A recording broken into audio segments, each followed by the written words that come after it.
Hello.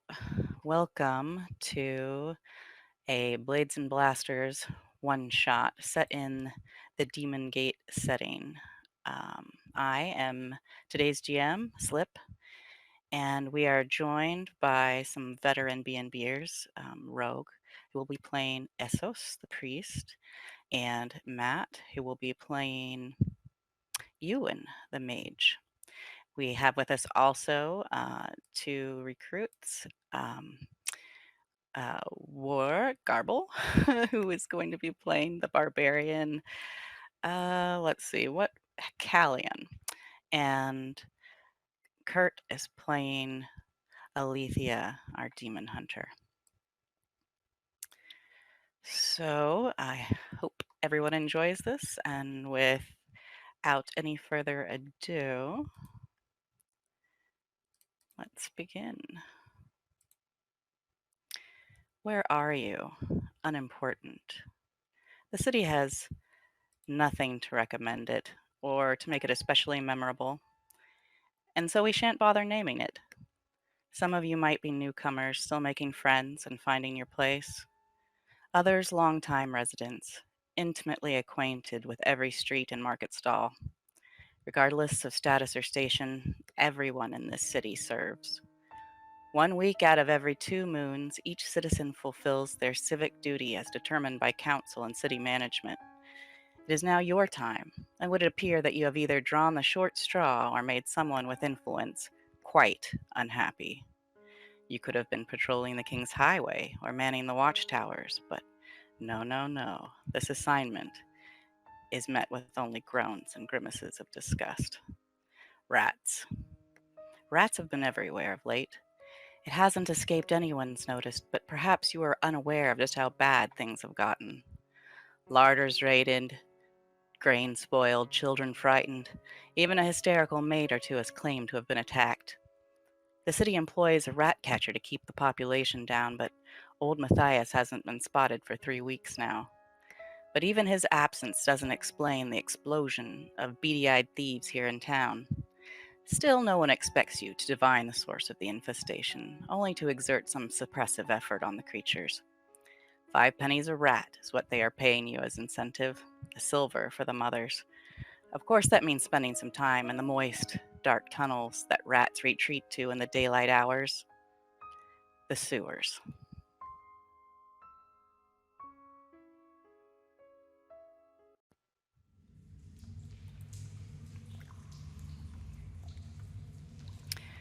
And you had better not return empty-handed, says Idris, keeper of the keys, as he leads you down the street into the alleyway. The city official seems particularly tired and impatient. He moves with a slight limp and removes an enormous ring of keys from his belt and sorts through them until he finds an oddly shaped brass key. He leans over the grate and inserts it into a rusty-looking lock, twisting hard to the right as if expecting resistance. There's an audible click as the lock releases and he removes the key, standing and brushing his well-manicured hands off on his pants. I'll leave this unlocked until you return. We are expecting results. I know this is an unpleasant chore, but a true service to the people of the city. Now, if you don't have any further questions, I have other duties to attend to. He gives you all a condescending look for a moment, lingering for a moment on the barbarian, then begins to turn away. You can see a ladder attached to the wall below the grate, and a foul, musty odor wafts upward.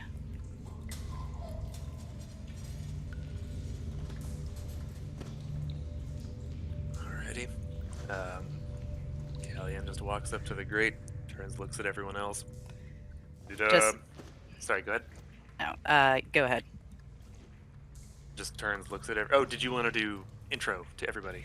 Yes, as you turn to look at each other, what do you see? We'll start kind of in the order of appearance down there of the tokens, starting with Rogue. Essos.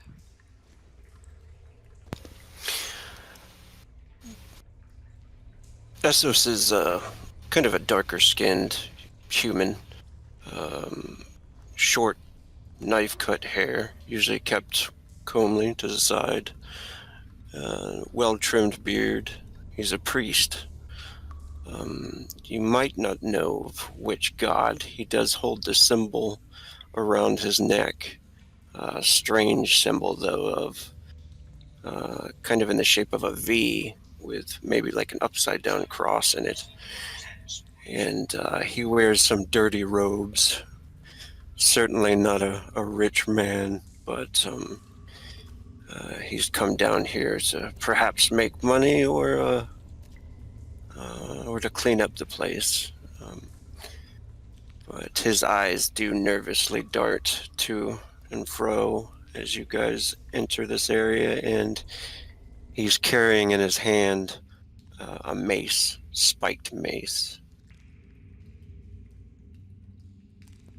All right, thank you. Now, the hooded figure of Alethea. What does everyone see when they look at you? So when y'all are looking around and see Alethea sitting there, she's got a pleated skirt on, a black pleated skirt, a haze blue top, and just wearing a little bit of a cape with a little hood, hiding her face from view. She's the little bit of her face that you can actually see. You can kind of just get the feeling that she's a little bit more frustrated that she is doing this job instead of probably whatever else it is that she wants to be doing. Not super thrilled. She does have a bow kind of slung over her back, but aside from that, you don't really see anything, any weapons or anything out in the open.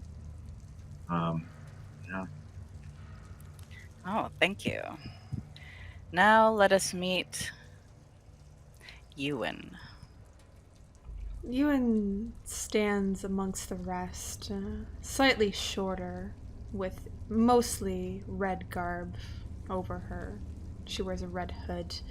Underneath is a blackened headscarf that she wears, so no hair shows, though gold earrings do hang loosely from her earlobes.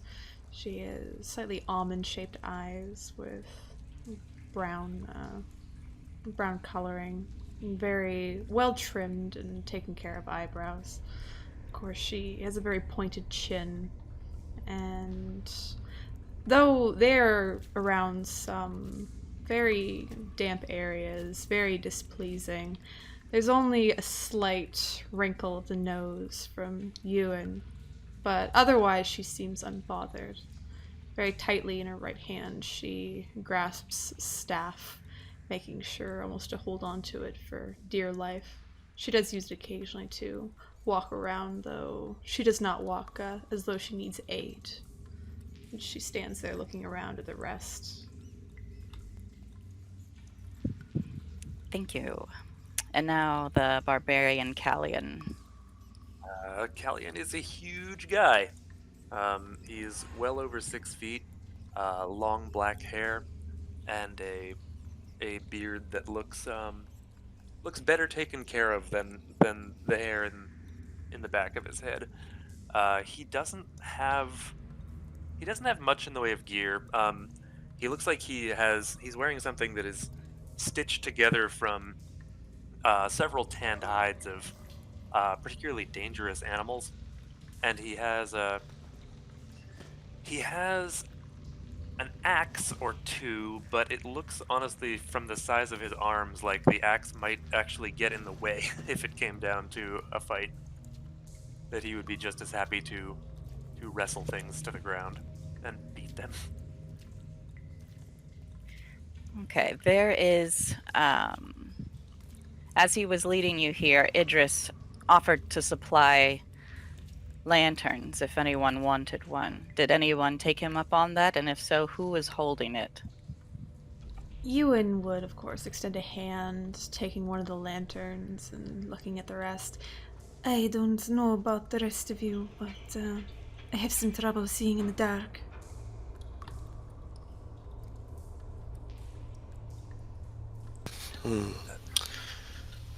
If Essos can hold one, he would definitely take one as well. All right. Yeah, I think I'm just gonna cozy up over here to one of the folks holding a lantern. Yeah, Callion's got torches and doesn't all the way trust something that Idris is going to give him.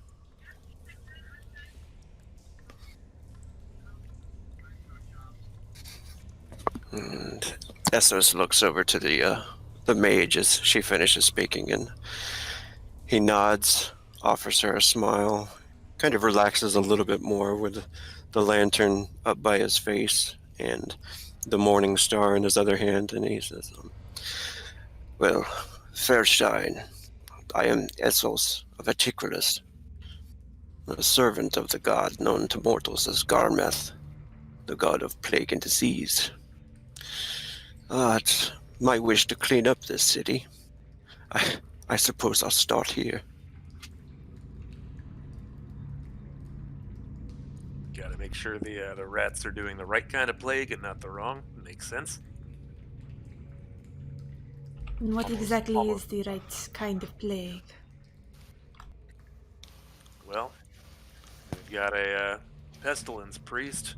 Seems like he's the one to answer that.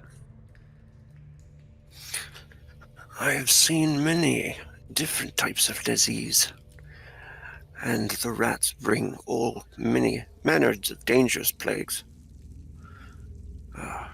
Let us hope that the pale plague is not down here. And he starts to shine the light, kind of trying to see how many passages there are down here. As you shine the light down through the grate, the open hole that it presents, you see below you kind of a curved pathway, narrow, about 3 feet wide, leading deeper into the sewer with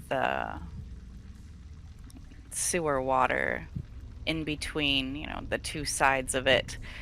And you can't tell how deep it is, and you're not terribly eager to find out, probably.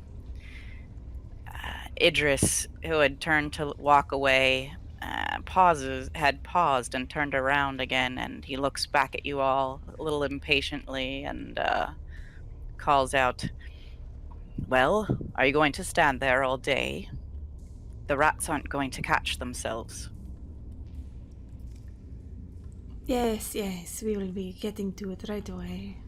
And Ewan looks to the gentleman first. Well, why don't you take the first steps down, then one of you boys. Oh, absolutely. Callion I'm steps. looking at the the barbarian, like waiting for him to lift the grate for us to go. Yep.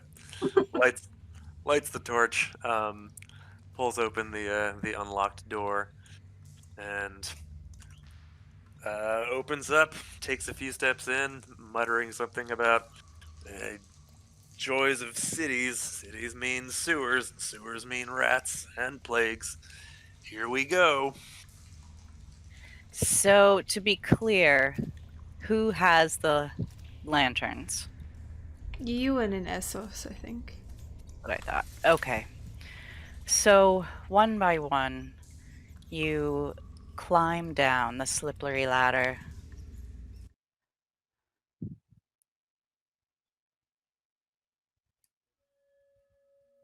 Oh, right, the grate.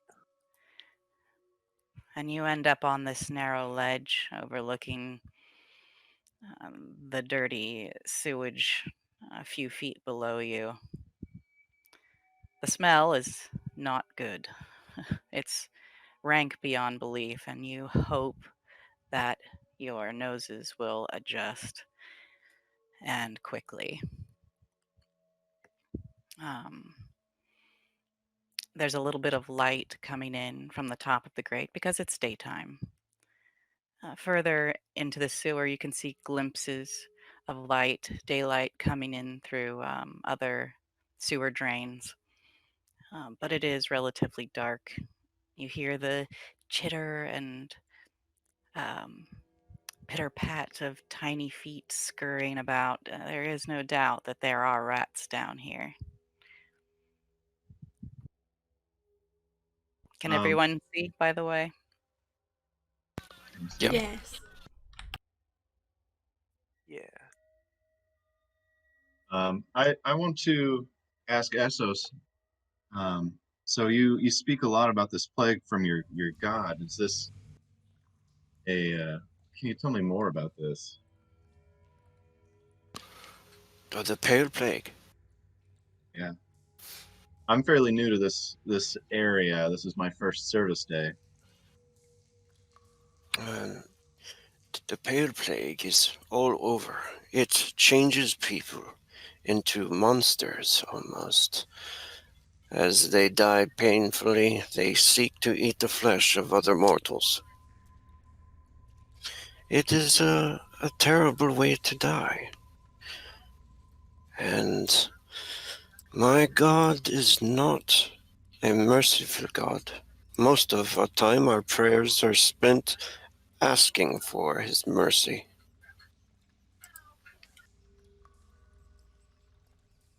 Just do not get bit, and we shall be okay. Does your god Understood. frequently grant that mercy? And he kind of looks down at the water for a moment, and kind of a sad look on his face. No, I'm afraid not. Means you stand on your own? Beginning to like you, priest.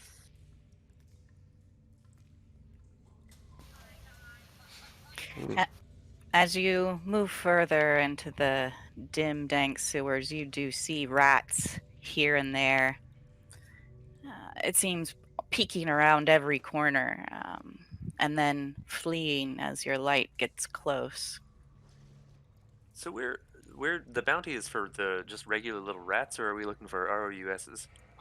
No, anything bigger than a normal rat, he said, would get 5 silver pence. But you don't have to bring the entire rat. A pair of ears will do, or a tail. But these little scampery boys, we don't care about them.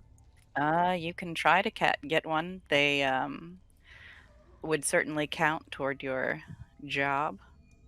They don't look like they're going to be easy to hit, actually. They're fast little buggers and they're small and the light is dim. But you can try. Callion doesn't think it's worth it. Like, if we're gonna waste the day in the sewer, we might as well get a good fight out of it. Find something worth killing.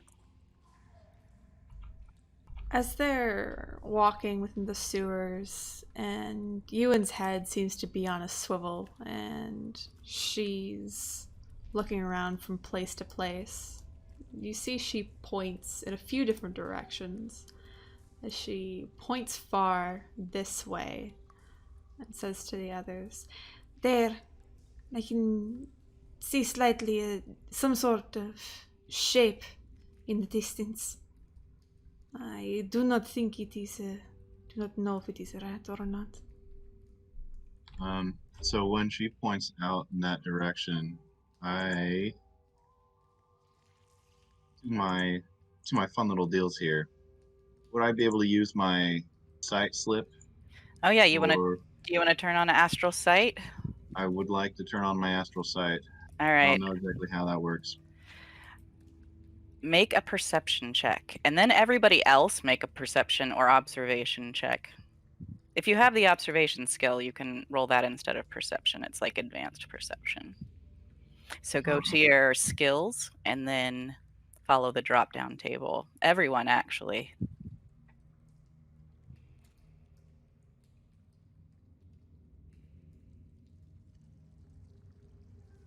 And then perception under attribute, yeah?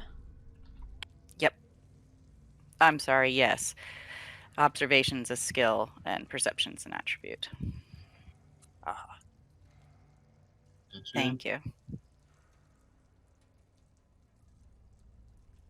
So I'll need a little guide on this here. My modifier is a 1. Is that what that is? Yes.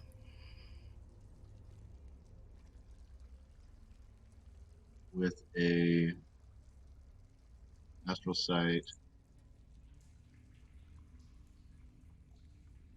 It'd just make a perception check. It's turned on. So this, I'll just tell you according to how good your perception check is. Now, see, what you can do is click on your token, click on attributes up at the I top, see.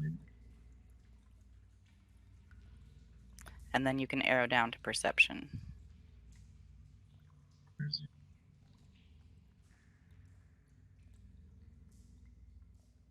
Okay, and you would have gotten a +1 to that, so that would be 11. So yes, when you turn on your astral sight, you can see quite a bit farther. I'm going to give you a quick glimpse of that. Hold on just a second. And then because I'm behind everyone else, I think no one really sees anything different. Yes.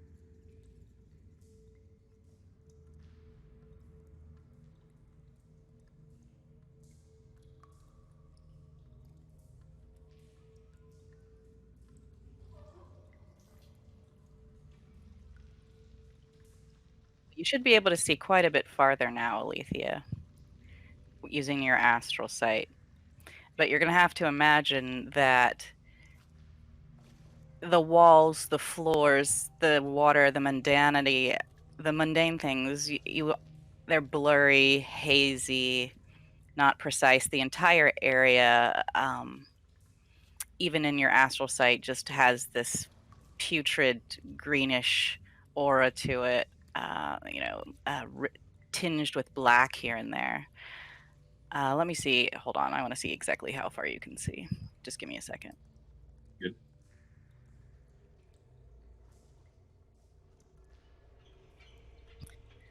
All right. So I want you to take a quick look around, and then I'm turning it off because, well, how long are you going to keep it on?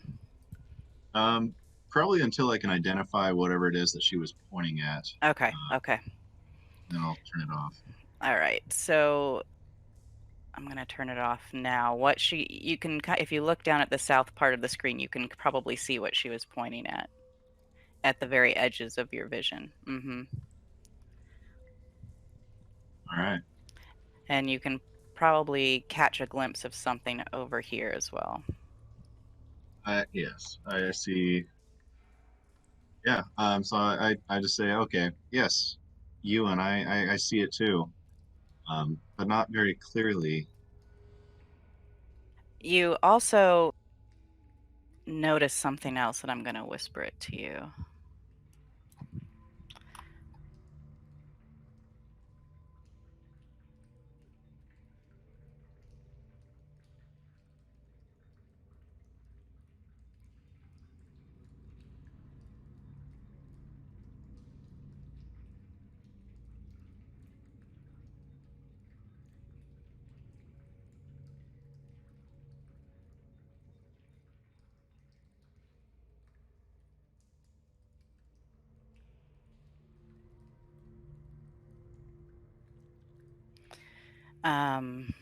The other things are a little bit too far away to get a real clear look at, other than you know that there's life forms over there and the general nature of them.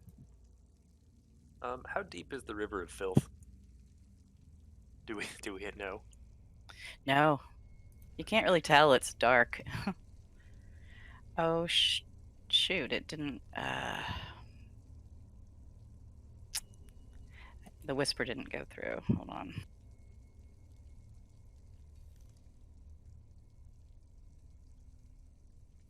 Well, it doesn't look like any of us are really dressed for swimming, so let's find a way around to find whatever ghouly ghost rat you guys are seeing. We can keep to the walls here. Let us be careful not to fall into the waters, or whatever this qualifies I think as. water is very kind. And look, she points over to the southwest there at what she can see at the edge. It looks like one.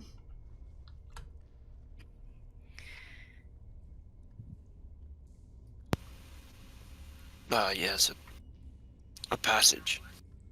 Across. Yes, but look further. And she'll step up a little further to try hang her arm over the waters to shine the light on what she can see is a large rat. Ah, I see it. The eyes.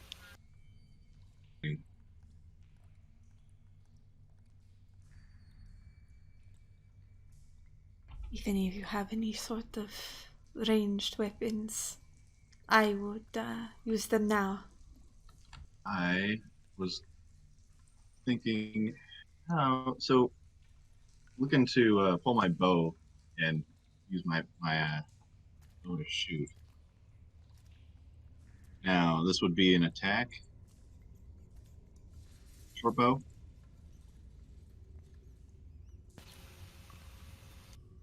Okay, so yeah, I'm going to use my short bow to shoot at this little fella here that is in my view.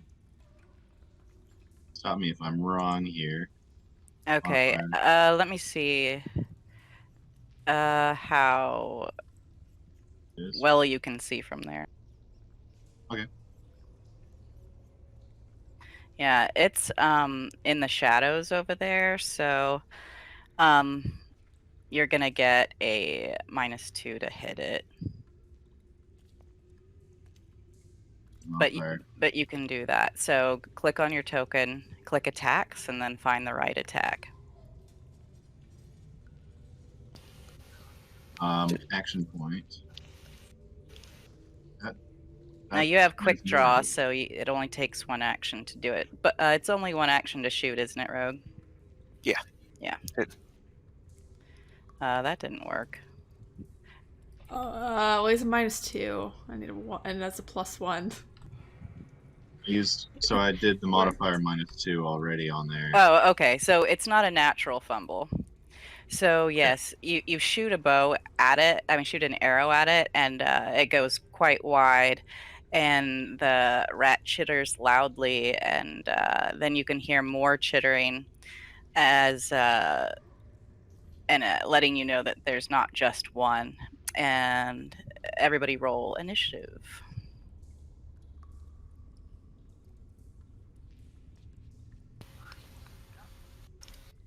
That got its attention. Oh my goodness.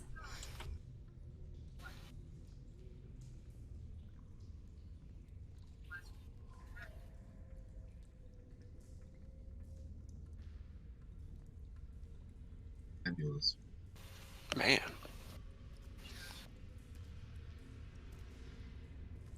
Explosions on the 29.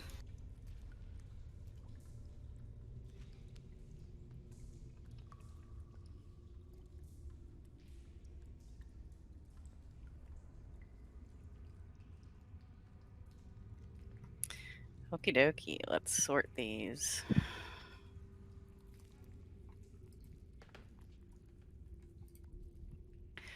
Okay, so by a long shot, Kaylin is going first. Yeah, I mean Ewan. All right.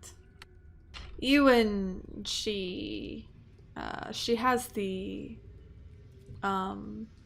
lantern in one hand, her staff in the other, and she points her staff directly at the rat here, and mutters an incantation, and she fires. I'll do ignite on it.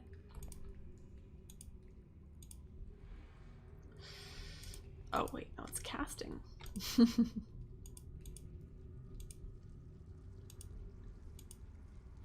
Okay, do you just do a typical defense for Ignite, Rogue? Physical Okay. defense, yeah. Okay, so that was this guy, Rat 3. Yes.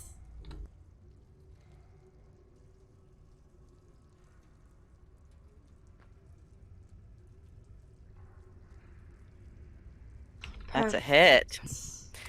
So roll your damage. That'd By be the stuck. way, these rats are about the size of a small to medium-sized dog. So pretty unusual. That's some of you might have seen these before, but probably not. All right.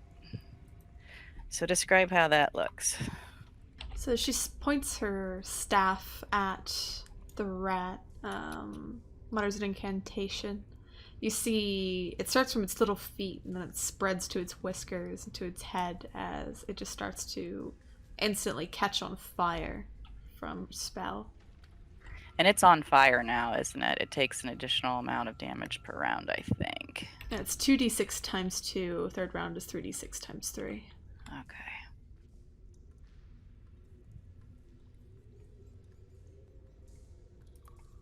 Yeah, next round it'll take 2d6 times 2. And I might as well keep going since I have more actions. I'm going to. Does that light up the area a little bit more over there? Oh, yeah, you know what? That's a good idea. I would say it does. Let me add some light emittance. There you go. She sees the other rat. She will light that one on fire as well. Or at least attempt to. Ooh, good roll.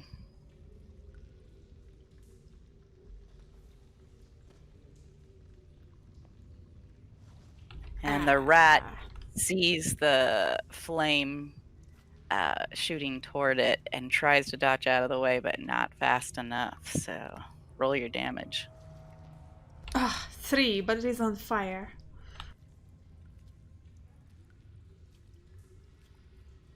So both these rats start to go up in flames as they start to burn.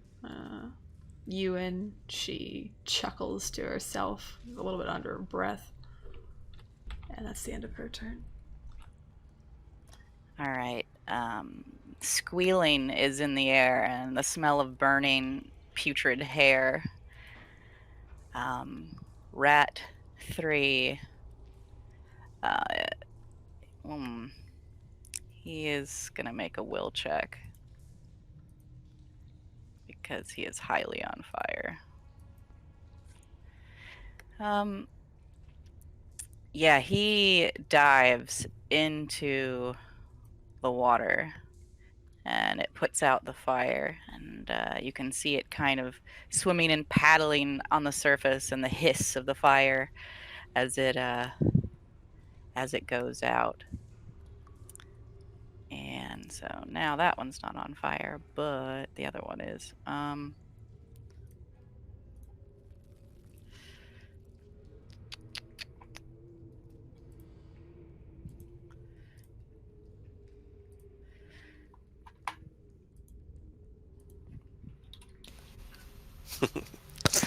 You GMs have a lot to keep track of. I don't usually GM. All right, Callion. Well, it was only a matter of time before we found out how deep this sewage is, and we do need trophies. So, Barbarian is gonna Barbarian, jumping down into the sludge. Is he going to try to jump over it?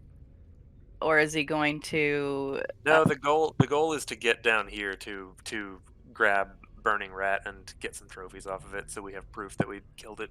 Okay, so you're just going to sludge through the sewer rather than Yeah, I mean, jump.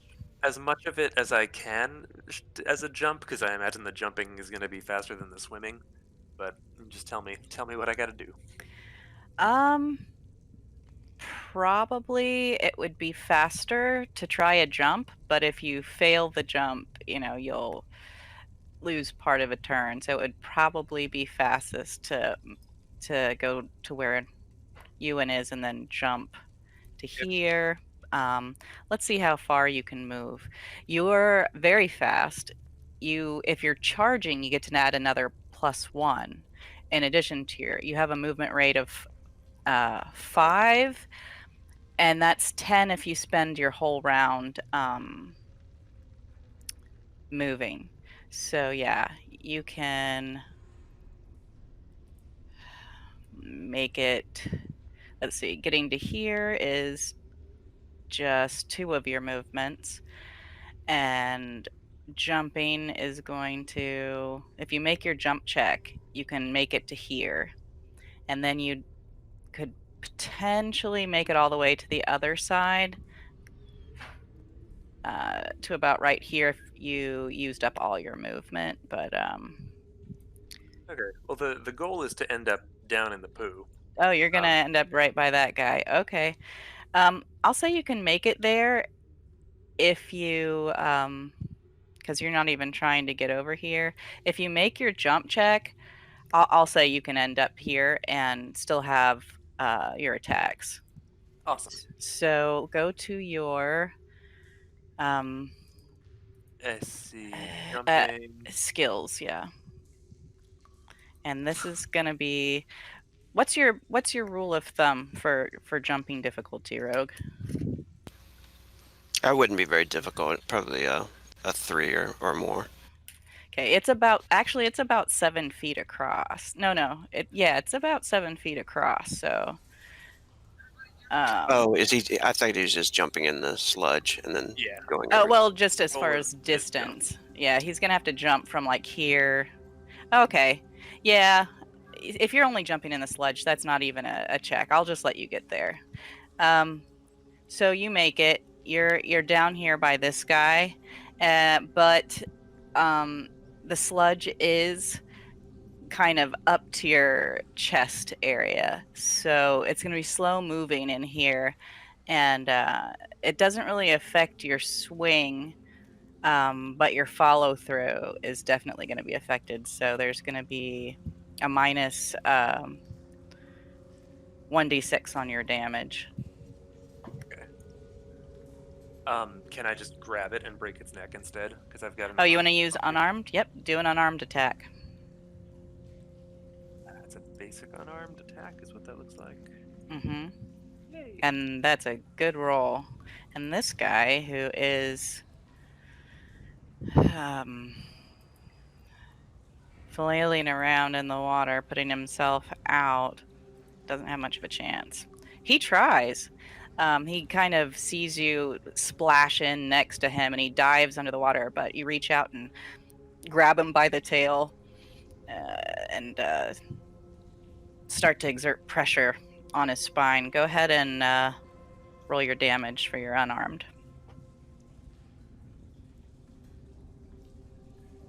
Does it have a multiplier? Nope, Okay.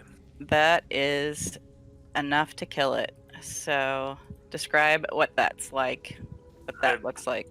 reach down, grab the tail, pull it up. It's squeaking and screaming. You are the ugliest dog I've ever seen. Just grab its head, grab its shoulders, and just twist, and put that on the belt.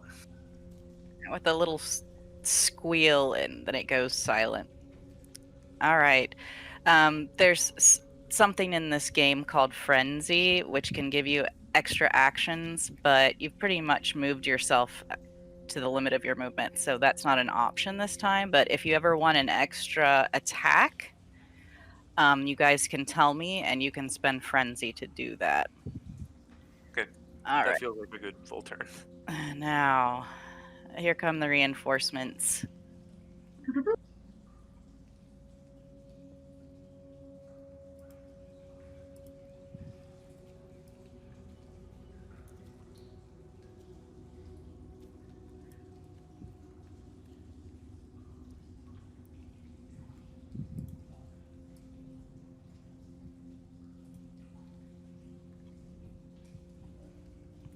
All right, that guy can't really reach anyone. But he's going to get onto the bridge and see if he can grab a bite if someone gets close. Now it is Essos's turn. Assholes. He sees the barbarian jump in and kind of scrunches his face up.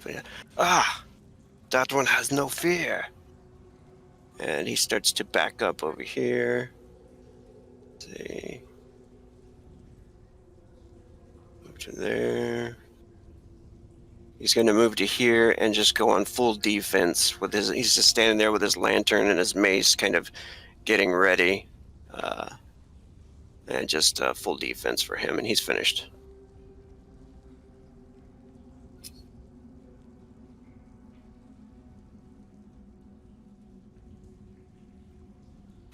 And just so you guys know, the full defense just means he'll get to roll defense twice and choose the highest number.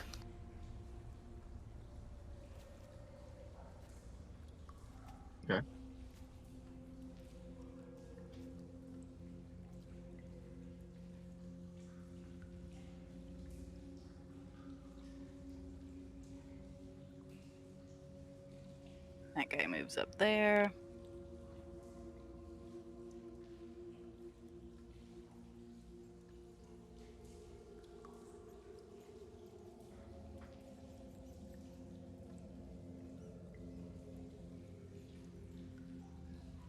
The other guys can't really do anything but move. All right, Alethea. Well, I'd like to move a little bit closer here, and I'm going to use my frenzy point to activate the called Sixth Sense. Okay. So, Yes. so great. So that would you get a little glimpse here.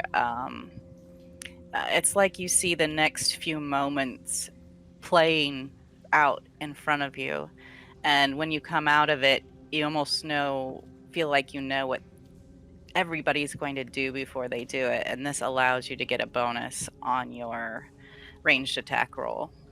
Okay. Then I'd like to aim right here. I believe it looks like I got clearance around that corner. Yeah. If not, Yeah, I'll get this. you're fine. Okay. So I'm going to be shooting that fella with my bow. Not going to add any modifiers just in case I mess it up. Well, you get the modifiers actually for that's your bonus. So you can So I add just your do plus, the action yeah. that does. And I think you get an extra 1d6.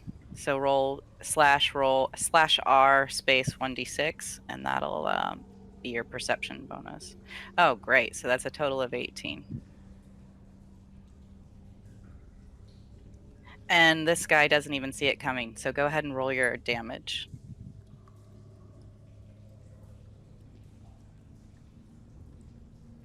Power combo crit. I don't think I used anything, so No. Okay, so your first arrow gets him for 11 points of damage. He squeals as yes. it hits him in the side, and you've still got another action without spending any frenzy. And I've already got my weapon used, so I've got No, you shoot can another you one. can do it again. You've got Perfect. quick draw, so you can just keep shooting. Yeah, that's what I'll do. Okay. And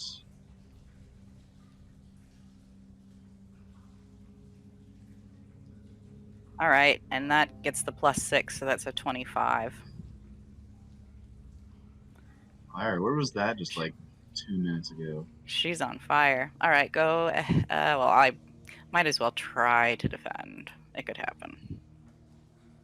Oh, that's not a natural 20 though. So your total is 25 after you add the 6. So this time it sees the arrow coming, and it's a fast bugger. It dodges to the side, but you still manage to stick it. So roll your damage.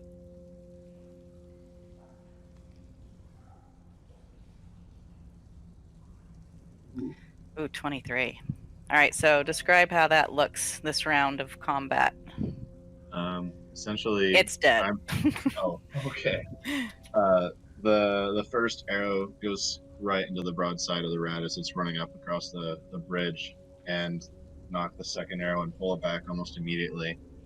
And as it's reacting, turning and looking to see where it was coming from, it goes right into its neck and essentially just falls over, and you've just got two little sticks sticking into the air from where the rat was standing. Sweet. Sweet.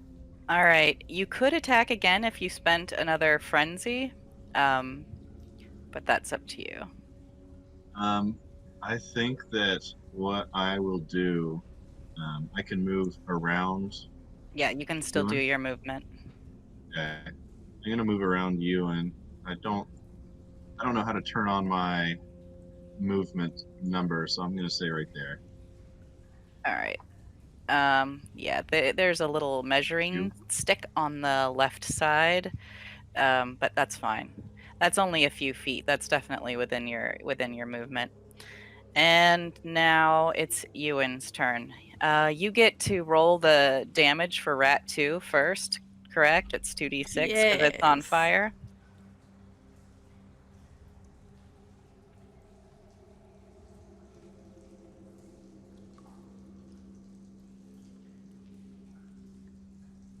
Yeah. Oh my goodness. Oh Sizzle. my. All right. So that guy, he must have been rolling around in oil or something because this round he just catches and he is suddenly you just hear like this crazy squeal and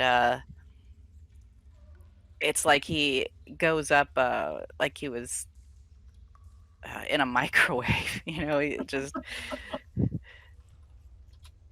That's just wonderful there's visual. just black oily uh spot on the ground.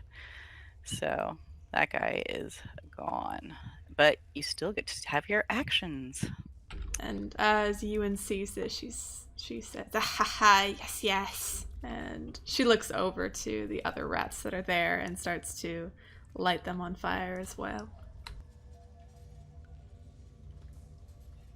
So she'll go after this rat that's here.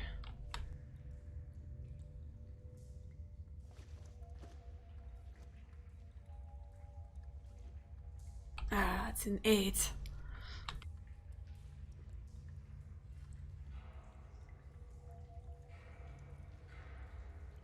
Her celebrations were just too much, and she is unable to properly hit it. The fire, a slight little flick of flame going wide from the rat. But she will attempt to hit the same one with Oh a my. 4.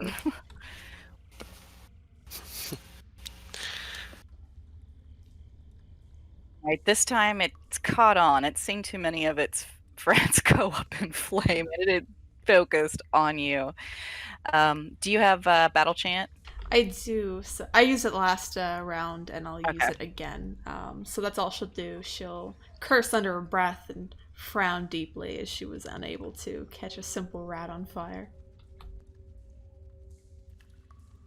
All right, this rat leaps into the air and charges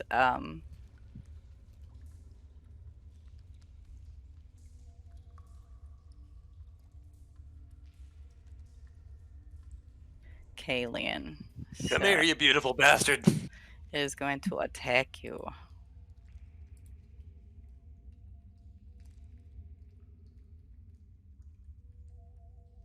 So now you need to defend. Just go to your defense and dodge. All right, so it goes to the defender, correct, Rogue? Wait. You both got a 7. I'm pretty sure that goes to the defender. So the first attack almost gets you, just kind of snaps right by your neck as it leaps into the water. And now it's right next to you, and it's going to try to take another chomp.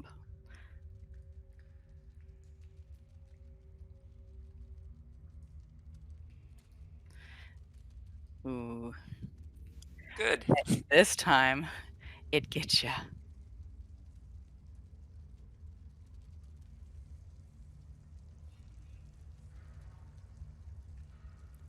And you take 5 points of damage. So subtract that from your total. Tell me what that looks like as this guy takes a chomp out of you. Um, it jumps down. I try to grab it with its dead friend, and it just gets under me and is biting into my arms as I'm trying to wrestle it. We're having a good time. Well, now you get revenge because it's your turn.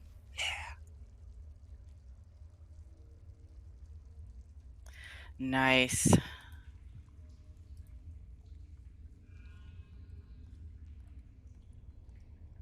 And that's a hit. So go ahead and roll damage. So I know this says unarmed damage, but actually this is rat garrote damage. You've got a tool. It's a piece of That is very stiff twine. life dream. kill a giant rat with another giant rat. Oh, I gotcha. Using its tail. Okay, go ahead and roll your next attack if that's what Oh, you wish to do. right. I can do multiple. Yeah, you That's get 2 actions. not with that attitude. Okay, you can also choose to combine your attacks into one, which is called a rage attack. It has benefits in certain situations. It can also speed up combat. So if anyone wishes to do that, they may do that. You just double the damage. And then I've got some kind of I've got like a blood rage somewhere in there. I Yeah, can you do took damage. You took damage. So go ahead and go to that ability and click description by it so it pops them. Yeah, you got it. Okay, so next round you can burn 1 frenzy and get +2 to your damage and +20 hit points. And is frenzy like is that a fairly That's slow you've got recovering? yeah, you got 7 right now. Okay. And you basically get them back Right. when the combat's over. So you Oh. won't get it back within combat, but after the combat's over. Amazing. Okay. Actually, you actually have to buy more of it. It goes away once you use it. How do you buy it? When you get awarded saga points or experience, you can purchase it if you want to spend on it. You get 2 for every 1 saga point you spend. So it's a little bit of a Oh, precious so resource. it doesn't refresh? Yeah, it doesn't refresh that. Oh boy, I was cheating in so many sessions then. I can't believe you've done this. Okay, Never-ending frenzy. so it's a fairly valuable asset then. All right. Okay. But that guy's hurt. That little rat's hurt for sure. And this one is going to do the same thing. It's going to jump on you and try to attack you.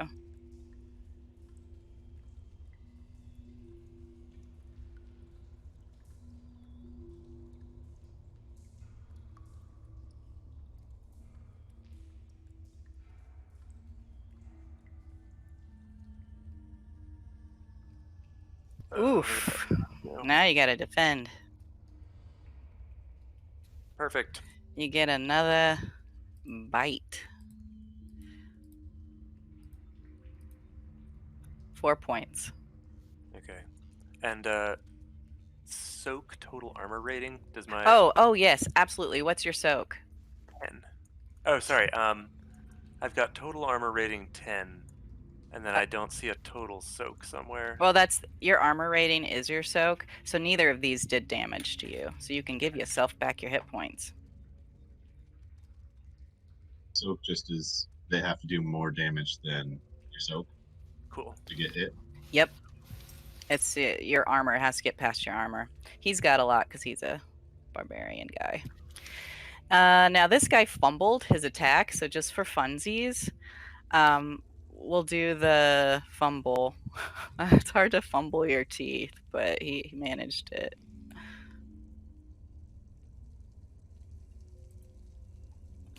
So, unarmed combat, 1 to 6.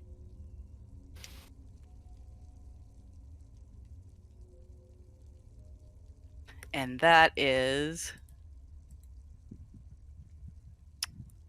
He falls to the ground and loses an action. So I'm going to say since he's in the water, he goes under the water.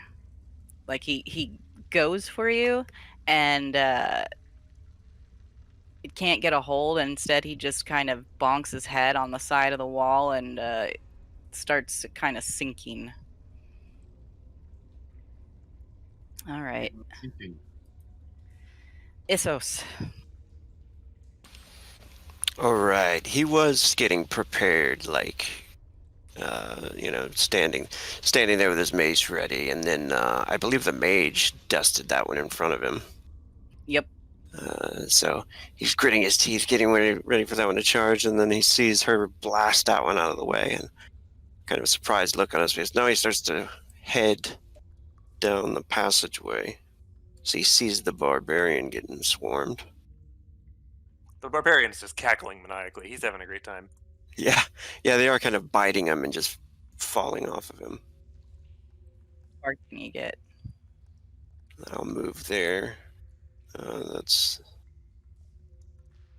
and then he is going to set the lantern down for an action, and then use one action to cast an ether bolt to try to blast this one if he can. Yep. It's actually, you'll get a bonus because it fumbled. Okay. So, I'm gonna basically say that it's kind of flailing around in the water because it got a little stunned. So you'll get a +2 to hit. Nice. I'll put it on there.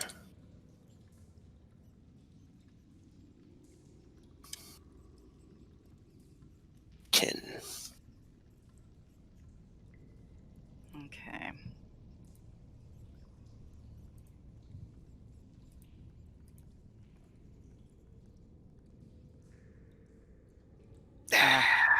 It misses. So he moves up to there, sets the lantern down, and just kind of try to quickly blast it, but says a command word and it fires out of his tip of his fingers just this white bolt of hot energy. And just goes right into the shitty water next to the barbarian. That You, is it from him. you notice that the water where it hit is quite a bit cleaner, though. I thought you'd be throwing bolts of plague. All right, so now it's the Ratty's turn. Let's see, where's Rat 2? He's dead. I'm going to remove him. Rat 4. He's dead. This guy. All right. He's going to take a chomp on you, Barbarian. So you can defend against that. Easily. He's still rolling really crappy. And he gets one more.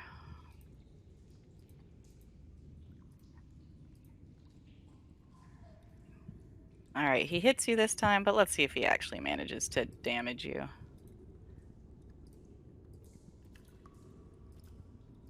Nope, doesn't make it through your armor. Nephilim Demon Hunter. I'm going to change your name on there. But it's your turn. My neighbor's house is on fire, so that was might be a little distracted. um. Okay. So I'm going to Let me be see over here. Am I able to hit which. that fella? Let me see how straight your line of sight is. Yeah, you can pretty much get that. You take a -2 for firing into close to one of your allies, but that's fine.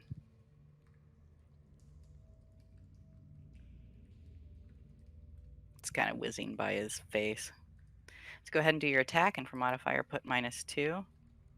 But you still have your +6. 6. So Oh, is it a that's +6 or a D6 each turn? well, it's a. I'm just for simplification keeping the original roll for the 4 rounds. So that's 13. Yeah, 13.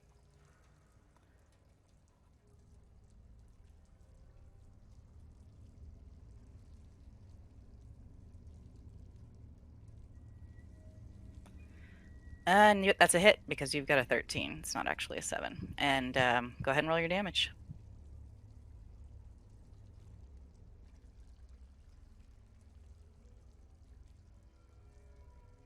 All right. You can fire again. Whoa.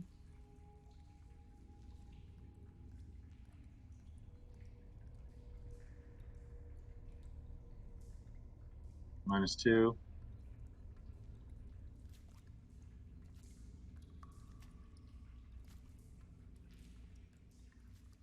Yeah, no way. You get him.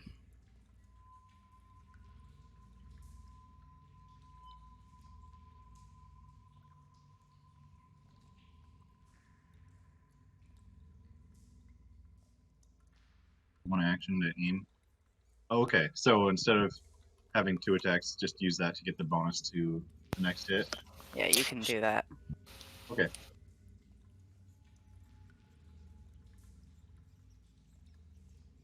So that is a dead rat. Nice. Imagine that arrow goes in and it starts to kind of quit flailing and start more bobbing like an apple in a barrel. Yeah, it's on its belly with a arrow kind of sticking out of it. And Ewan, there is one Ratty left, but that barbarian's kind of in the way. That's okay.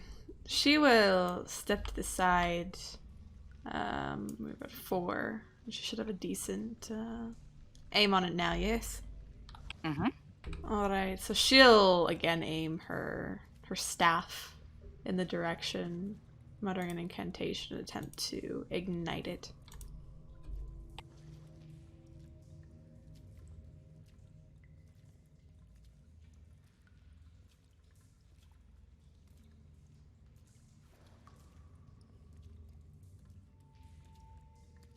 Oh my Ooh. goodness. Oh, These rats do not want to be set on fire. They do not. I don't know why. I The first 2 were into it, then they adapted. think I might have to adapt as well. Let us see what I have. I'm going to attempt telekinesis against this thing. Ooh. See if I can hold it instead. So I have to use mental defense against this one. All right. Well, just roll to cast and make sure you don't fumble. And then it'll roll its defense. Okay. 15. And so this one is mental. Yeah, Perfect. it is definitely not prepared for that. Describe So- what you do. So she instead she swings the quarterstaff that she has from left to right, and all of a sudden, as if an invisible hand is grabbing the rat by its tail, it starts to float up into the air just slightly above where the barbarian is, making it easy for all to see and for all to hit. So it's going to be, they're going to suffer -4 to hit and to damage. Awesome. So she'll just hold it there. She won't throw it, but she'll just keep it. So it's flailing about wildly, but really unable to move. And Callion, you're next. You've got probably quite surprised to see a floating, squealing, helpless rat in front of you. We've got a magic floating rat here. We found the boss. Yeah, I'll grab it and bash it into the wall. All right, make your unarmed attack. And what's its negative to defense? -4. Yes. Oh my gosh! Oh, it criticals! Oh, It like does a Van Damme like pull up on its tail. You know? the floating rat just attacks back. Oh no. Okay, you get another attack though. I respect you, rat. Lucky flail dodge. All right, this time you get him.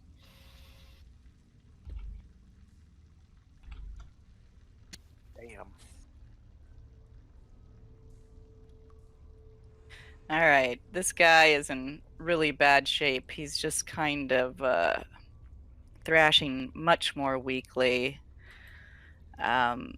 He can't really get away, so he's going to try to attack you, but he gets, what's his negative to hit for? Okay, it's -4 for both. He is motivated though. That's pretty good for -4. Go ahead and roll defense. Or you can not and just let him bite you and see if he makes it through the armor. No, I got the 10. Yeah, so that doesn't hit. And he'll try once again, but he's losing hope.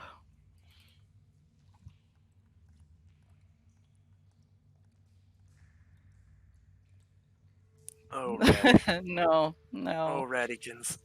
Now, what happens when you roll a on your dodge? You get a crit. Does he get to attack back?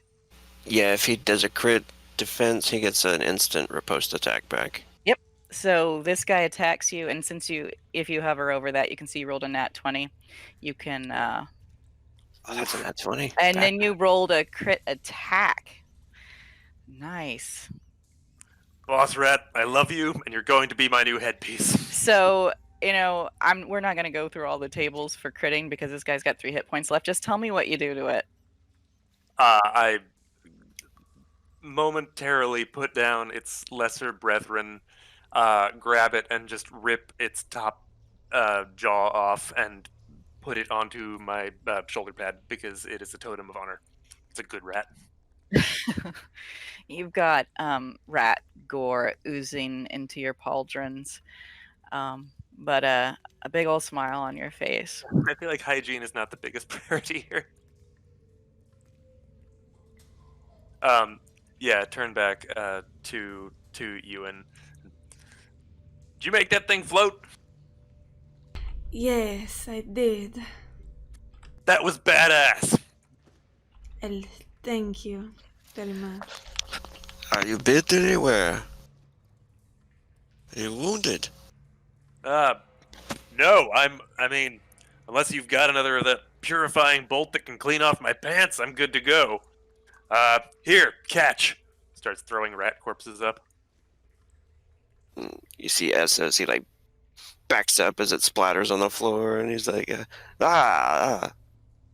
you should climb out of the poop. Climb out of the poop. You sure are good at good ideas. You could get an infection. Yes, it is not the healthiest. We should continue on to see if there is any others. Yeah, take a moment to carve off, I guess, tails as trophies, and then off we go. Alethea is, reaching up into her little capelet and pulls out a little dagger and off in the background.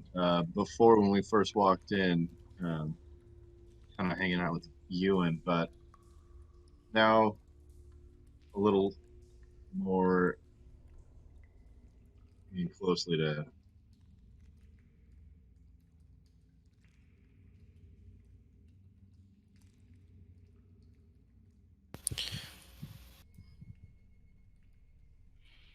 Okay. Before we go any further, actually, Callion kind of turns to the rest now that we've fought together. Says, if you all know your way around trouble around here, I'm not from the city. Do any of you have you heard anything about some missing, spoiled noble brats? I'm in a little bit of trouble with Idris with misunderstanding about family. Did you kill some children or something like this? No, I was supposed to have a nice, easy duty with them. I couldn't make it. Family business, but they all disappeared afterward. And guess who's getting blamed for it? How I ended up on this shit duty, no pun intended. what you said, noble family? Is that what you Yeah, said? 5 of them. And I give the names: Aaron, Anath, Rodri, Glyn, and Luke.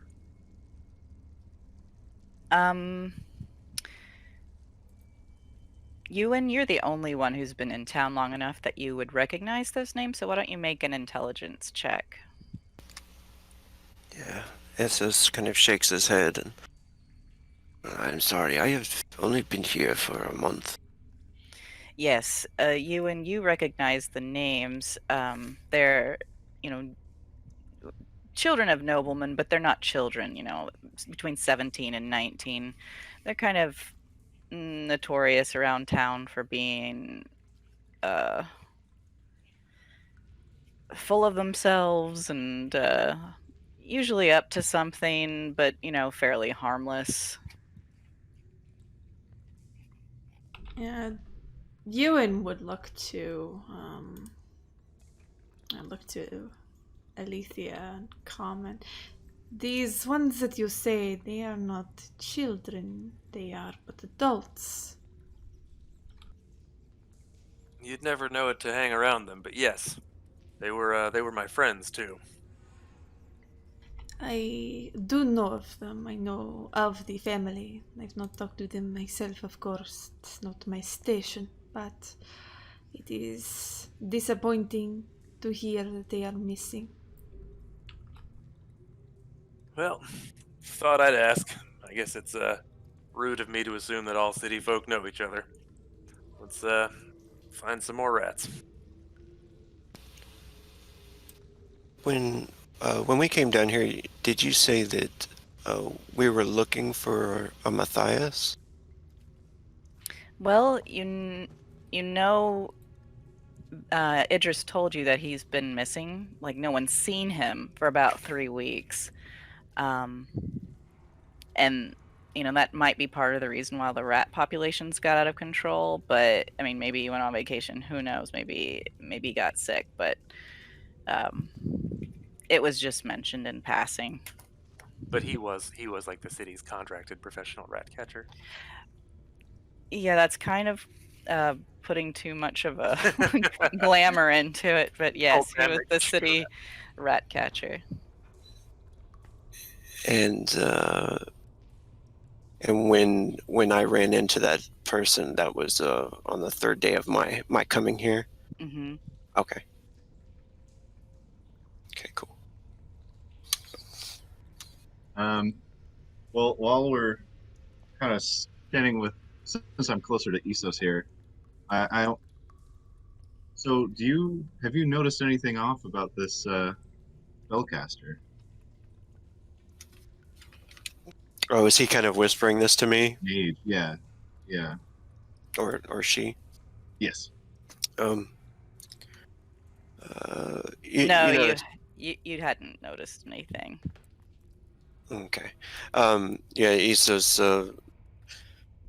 notices him or her being kind of quiet about it, and like looks towards the mage and shakes his head. And, no, is something the matter?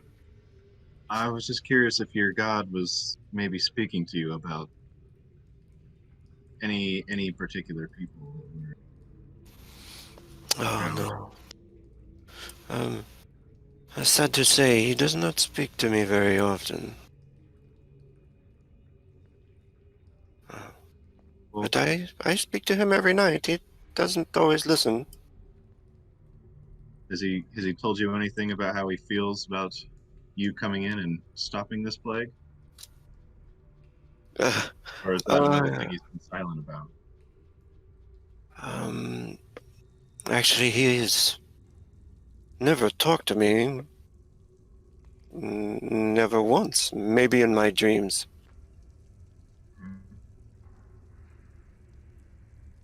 That's what faith is all for, right? And he smiles over to Callion, and yes, exactly. Callion pats the dead giant rat skull. This guy's not going to be talking to me either. Spirit's watching over us now. If you're done talking about these spirits, and she squatted down slightly and pointed over to diagonally there to the southeast. Look here. Looks to be a body humanoid.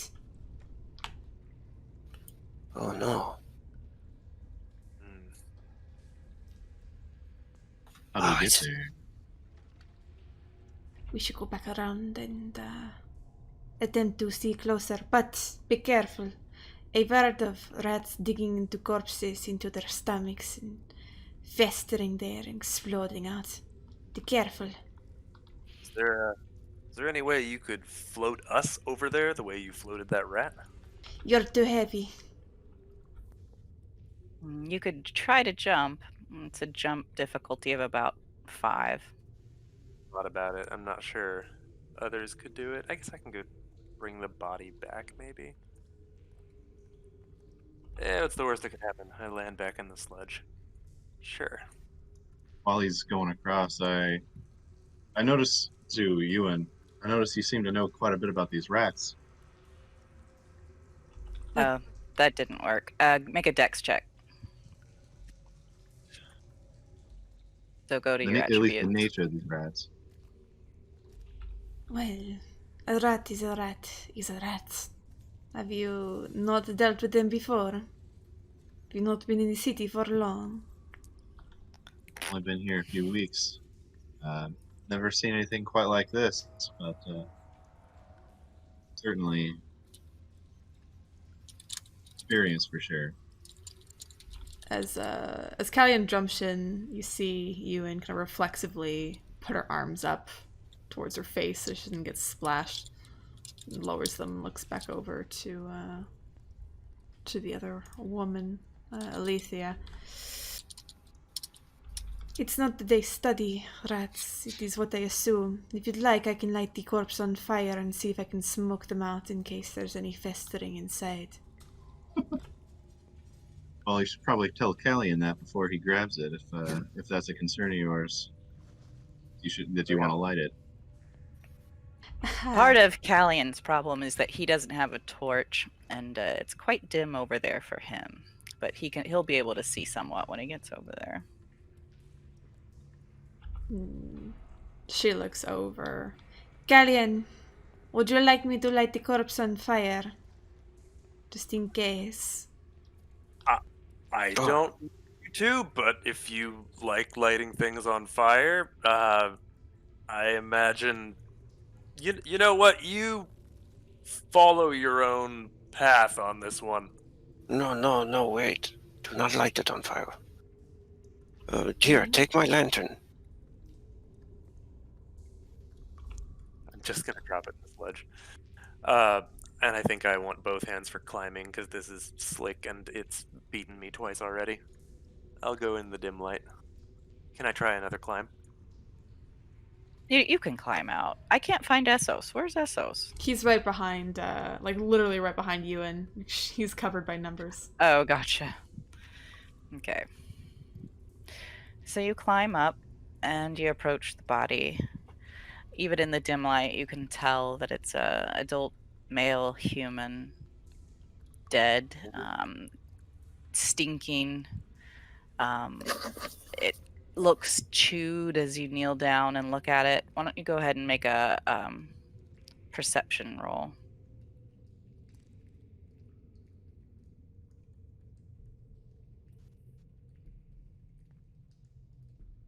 Jumping between tabs.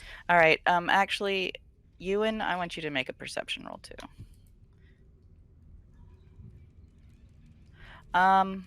Yeah, that's actually pretty good. So you are leaning down. You can tell that there's dead rat bodies that appear to be torn apart surrounding this this body. You know, it's kind of all around it, and there's a small to medium-sized dog, a terrier of some sort that also appears to be. It's got bite marks all over it, gashes, blood pooled underneath it. There's not a whole lot of blood pooled underneath the human body. I'm no medical investigator, so I'm shout back that there's more here to see. You'll want to see this. One of you magical types. Seems like there might be something. You could see Essos is like very interested, trying to see over everybody, and he's like, I must investigate the corpse. I will try to jump. I am going to take the long way around. And he looks at the mage and then looks over. Are you sure there's a way around over there? She looks back. You see her pause for a second, and she smiles. If there are other bridges and such, there must be at least one. If not, I will jump. One thing you do note is that the bridges seem to be rather I can't think of the right word, but they're not like really attached to anything. They're just like boards that have been laid across. So you could probably move it to where you want it to go. You might need a little bit of help, but you could move it.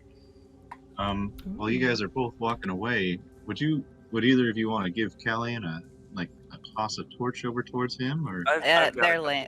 They're lanterns, so that's their probably not a good lanterns? idea. Yeah, I was PMing to say if I have a dry torch after sewage, then I'll light it. I'm gonna say no. I think Ewan would come back, and to Alethea, she would hand off her lantern. Please hold this for Callion. You know what, guys? That's okay. I can just slog along with you. Oh, alright. She'll take it back and then move over to the bridge. And she'll look back to Essos.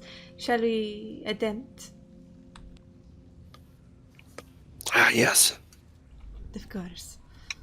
She leans down with one hand. Actually, she has two things, and you see that she looks between both her hands, and she looks to Alethea and extends the lantern. Do you mind holding these, please?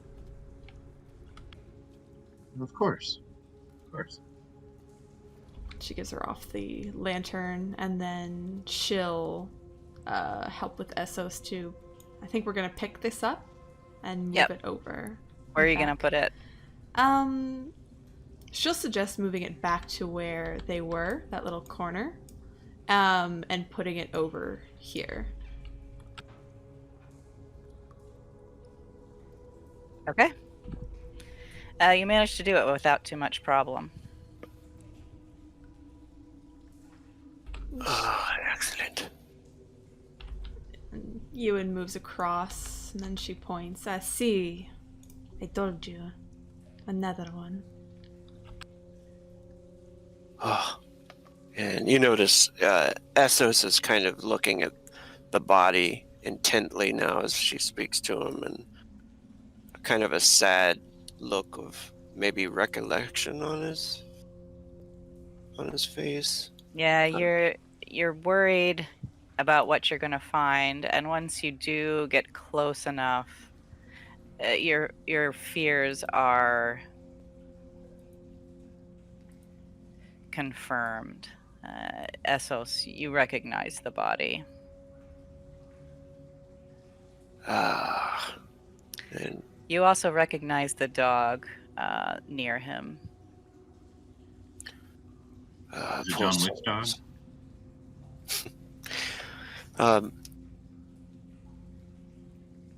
Essos is like, his face is sinks to sadness, and he doesn't touch the body, but he kind of puts his hand over both of them and whispers a prayer to Garmeth. And he says, "This is Matthias.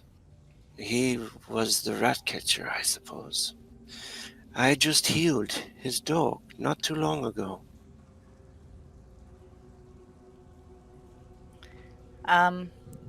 Essos, make a healing check. I mean, not to try to heal, but, to kind of make sense of what's going on in that mess of blood and corpses.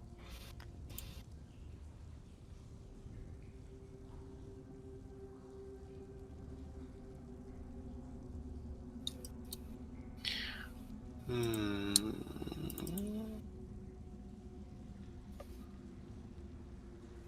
thought I had the skill. Let's see here.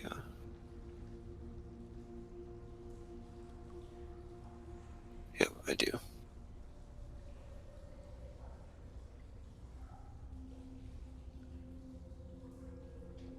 Oh, nice. Oh, that's very good.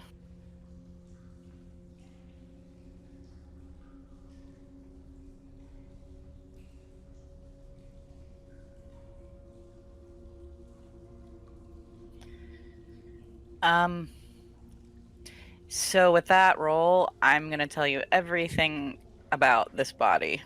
Okay. So, CSI expert Essos, you can determine that the dog killed the rats who were chewing on the man's body, but they were chewing on him after he was already dead. He doesn't at first you can't tell how he died. You notice a large, scabrous, putrid wound, an extremely large bite mark between on his neck, between his ear and his shoulder. Um, Looks like it had been severely infected. It just looks terrible. There's a puddle of vomit underneath him, and he actually looks like he bled out of multiple orifices. It looks like he died a terrible, painful death. And you see white powder. Um, his hands are dusted with a white powder. Oh no. Um, is the white powder perhaps something alchemically prepared, or could I possibly do a thaumaturgy check on that, or It looks does it look more like chalk or something? it looks like some sort of relative. This would be more of a herbalism, I guess. Okay. Yeah. So I'll try and can I default to intelligence? Yeah, absolutely.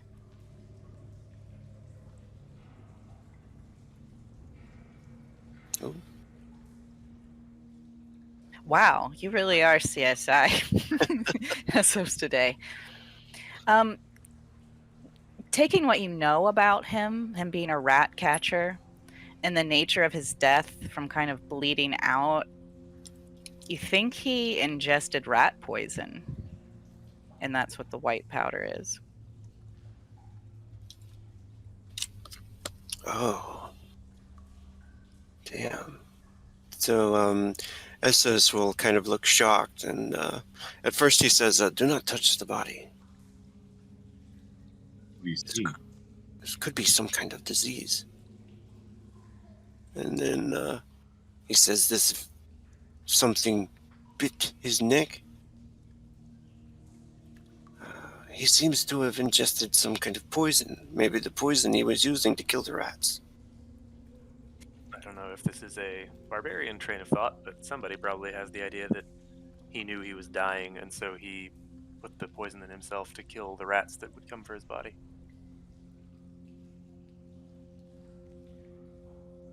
He nods. As he was looking at the body, Ewan went over to this wall here, or kind of past this grate, and she kind of bangs her staff loudly against it. Damn rats. This is awful. You think this could be some sort of disease, Essos? Does he get that idea at all, that it might be any disease? The cause of death, I mean, you just rolled so good. You can't, I mean, there might be stuff going on in his body that you can't see, but it looks like he died for sure of the rat poison. Although the bite did look really infected. Yeah, so he shakes his head as he kind of stands up, and he says, "I do not believe it was a disease. Maybe the poisons." What do you think the bite could have been from? Maybe. Do you think his dog got something? Is it that sort of bite? Right? And again, I'm going to refer to that 24. It looks way too big to be a dog bite. Yeah, something much larger than a dog. Something we haven't seen yet.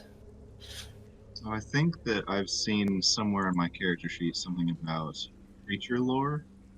Yep. I would like to say, Essos, let me take a moment. I've seen some stuff. Let me see if maybe I've run into this something Of with a course. similar bite, perhaps.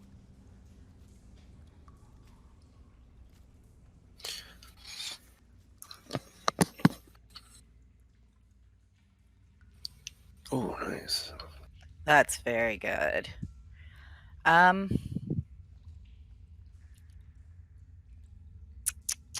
Hold on, I'm going to have you make another. You're certain that this was done by something, say, the size of a brown bear. Um, honestly, it doesn't, it looks different from any creature that you've ever seen. Like the bite structure doesn't look right. It looks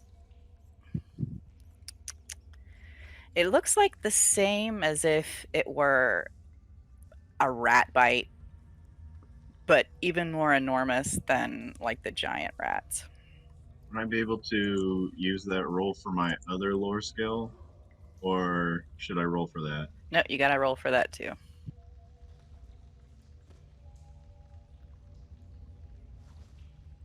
Oh, so good. Yeah, it could be something unnatural, but you aren't certain.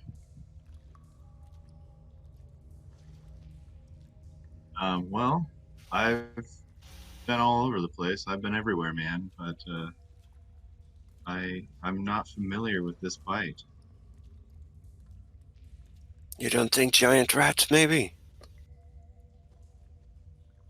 I mean, it doesn't even look like a rat bite, really. It's.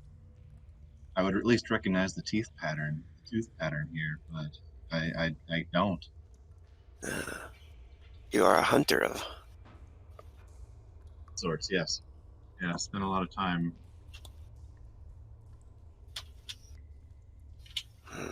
Okay, Alethea, can you make a perception check? Yep.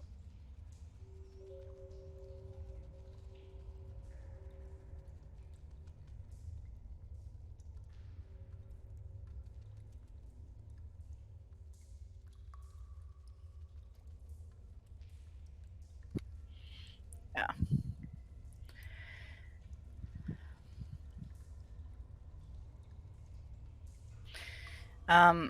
Where you are,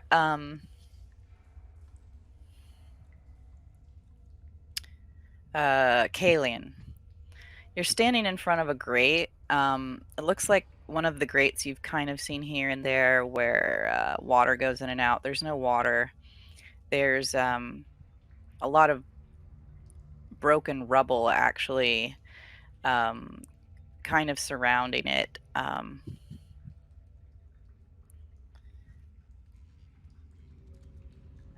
It's just a little odd. Okay. Does it? Yeah. Someone with a lantern, come over here. Looks like there's might be something to see here.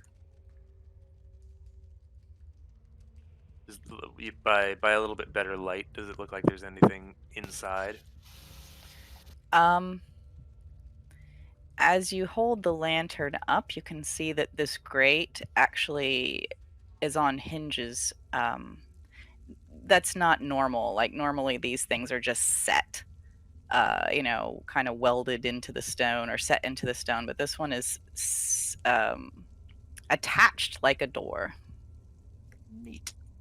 And and what it that? looks like it's got a steel kind of plate on the back of it so that you can't really see through it, although it just kind of looks like darkness from a distance. Oh, cool. Okay. I'll open that if I can. And to It everybody does else, open. Give me just a second. think I might have found something more interesting than rats here. What do you mean? Well, look at this. It's supposed to look like you're just looking into blackness, but instead it opens. And we're gonna find out what happens as soon as the loading screen is over.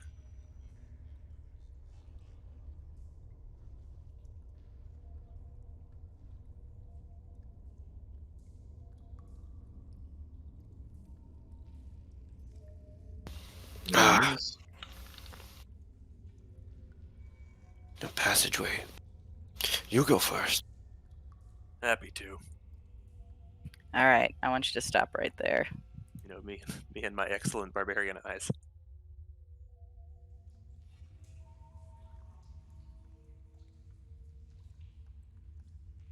You can see Essos seems to be getting a little more scared too, and he's doesn't quite step in behind you. He's like, "Do you want to take my lantern?" Yeah, I'd reach back and take that. Take that lantern.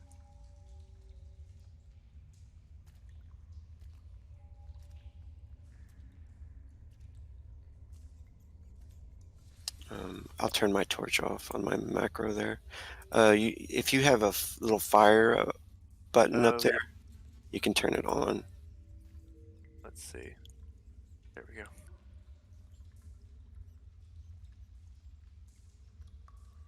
Crap, I'm Oh, these. screwing up my whisper. Sorry, guys. Anyway, let me see. Yeah, so you walk in and you see some forms huddled in the shadows, eyes glowing slightly in the darkness. Uh, one of them kind of hisses, and you can hear some whispered chatter between them.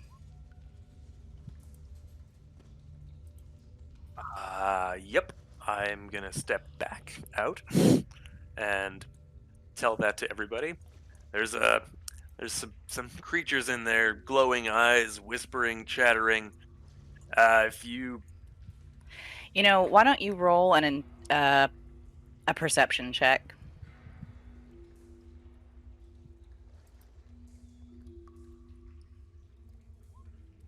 on it, Oh my gosh. Okay, that's so bad. You have no idea what they are. Like you walked in there and you saw those eyes and your heart just kind of leaped into your throat and you hop back. so it's not rats, and it's not anything that lives outside of the city, and this is why we don't build sewers. What do you mean? It's not rats. Well, I don't mind going in there and finding out what it is, as long as you guys are behind me. I looks at Alethea. You hunt demons, right? Might be up your alley. Very well. I might have some experience with this, but yeah, I will be behind you. All right, I'll, back I'll in like we go. straight up reach, bang, whatever this thing, that word is. Got my hand on his shoulder, put my other hand on the bow. Whoa, As he goes through, I'm one. if I can, I'm gonna grab Alethea and stop her from stepping toward the gremlin buddies up there. Okay. Once you're in here, I'm not gonna make you roll, Kalian. You just freaked out before, but you definitely would recognize goblins. You see goblins above you and below you. Let me give you guys a little handout because they're so cute.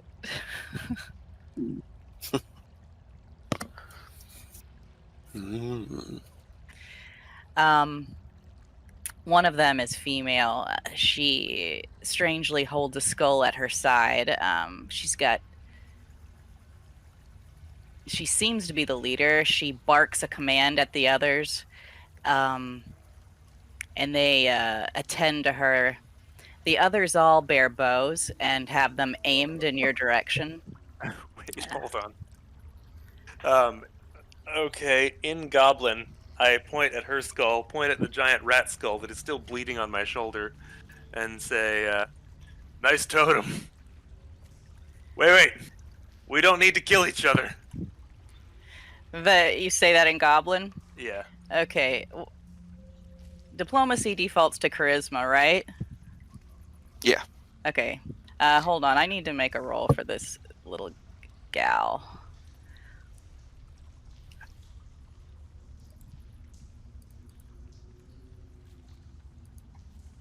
Oh, damn. You speak Goblin.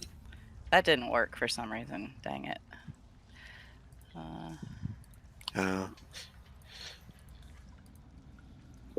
Okay.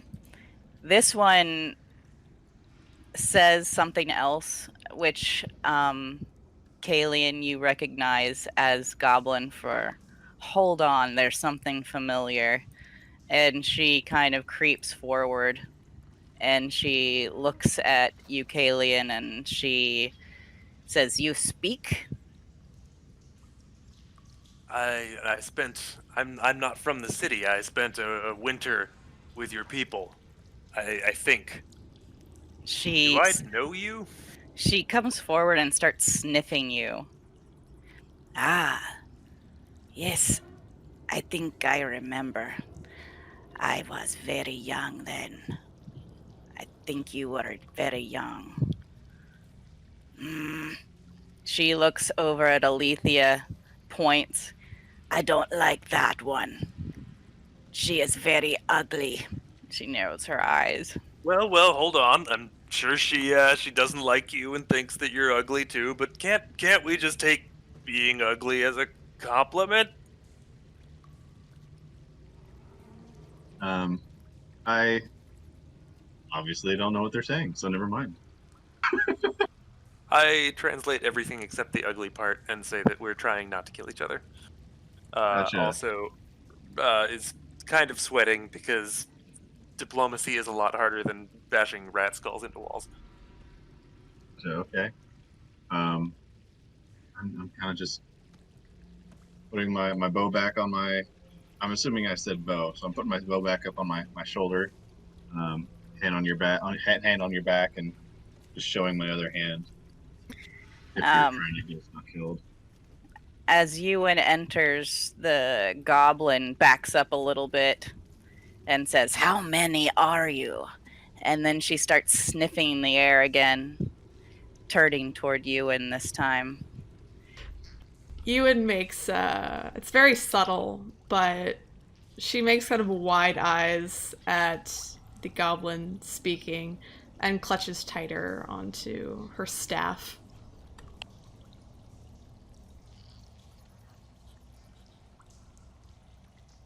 She walks closer to you, Ewan, and she continues to sniff you kind of up and down. And then she backs up with a wide smile and says, "You are so ugly. How do you stand it?" And then she kind of walks back to the center. She says she likes your hair. But she cannot see my hair. She gets by on smell. Ah, I bet my hair smells very lovely. Does it not, Essos? He's kind of like got his mouth open, staring, trying to stare past, and he looks at the mage and nods. It does smell lovely. Thank you. She'll take a So, step into the room as well. do I? Yeah, if it seems like things are a little bit disarmed, I'll step into a little bit further. Do I know the uh, goblin chieftain's name? No, you were like Okay. 5 years old. Right. It's like a half dream. It's great to see you again. What should I call you? Also, thanks to your people for not letting me die to the wolves. She nods.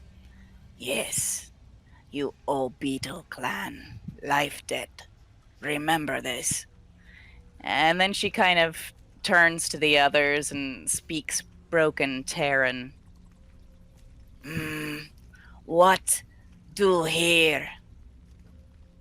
This beetle clan hunt place, hunt rat. You are here to hunt the rats?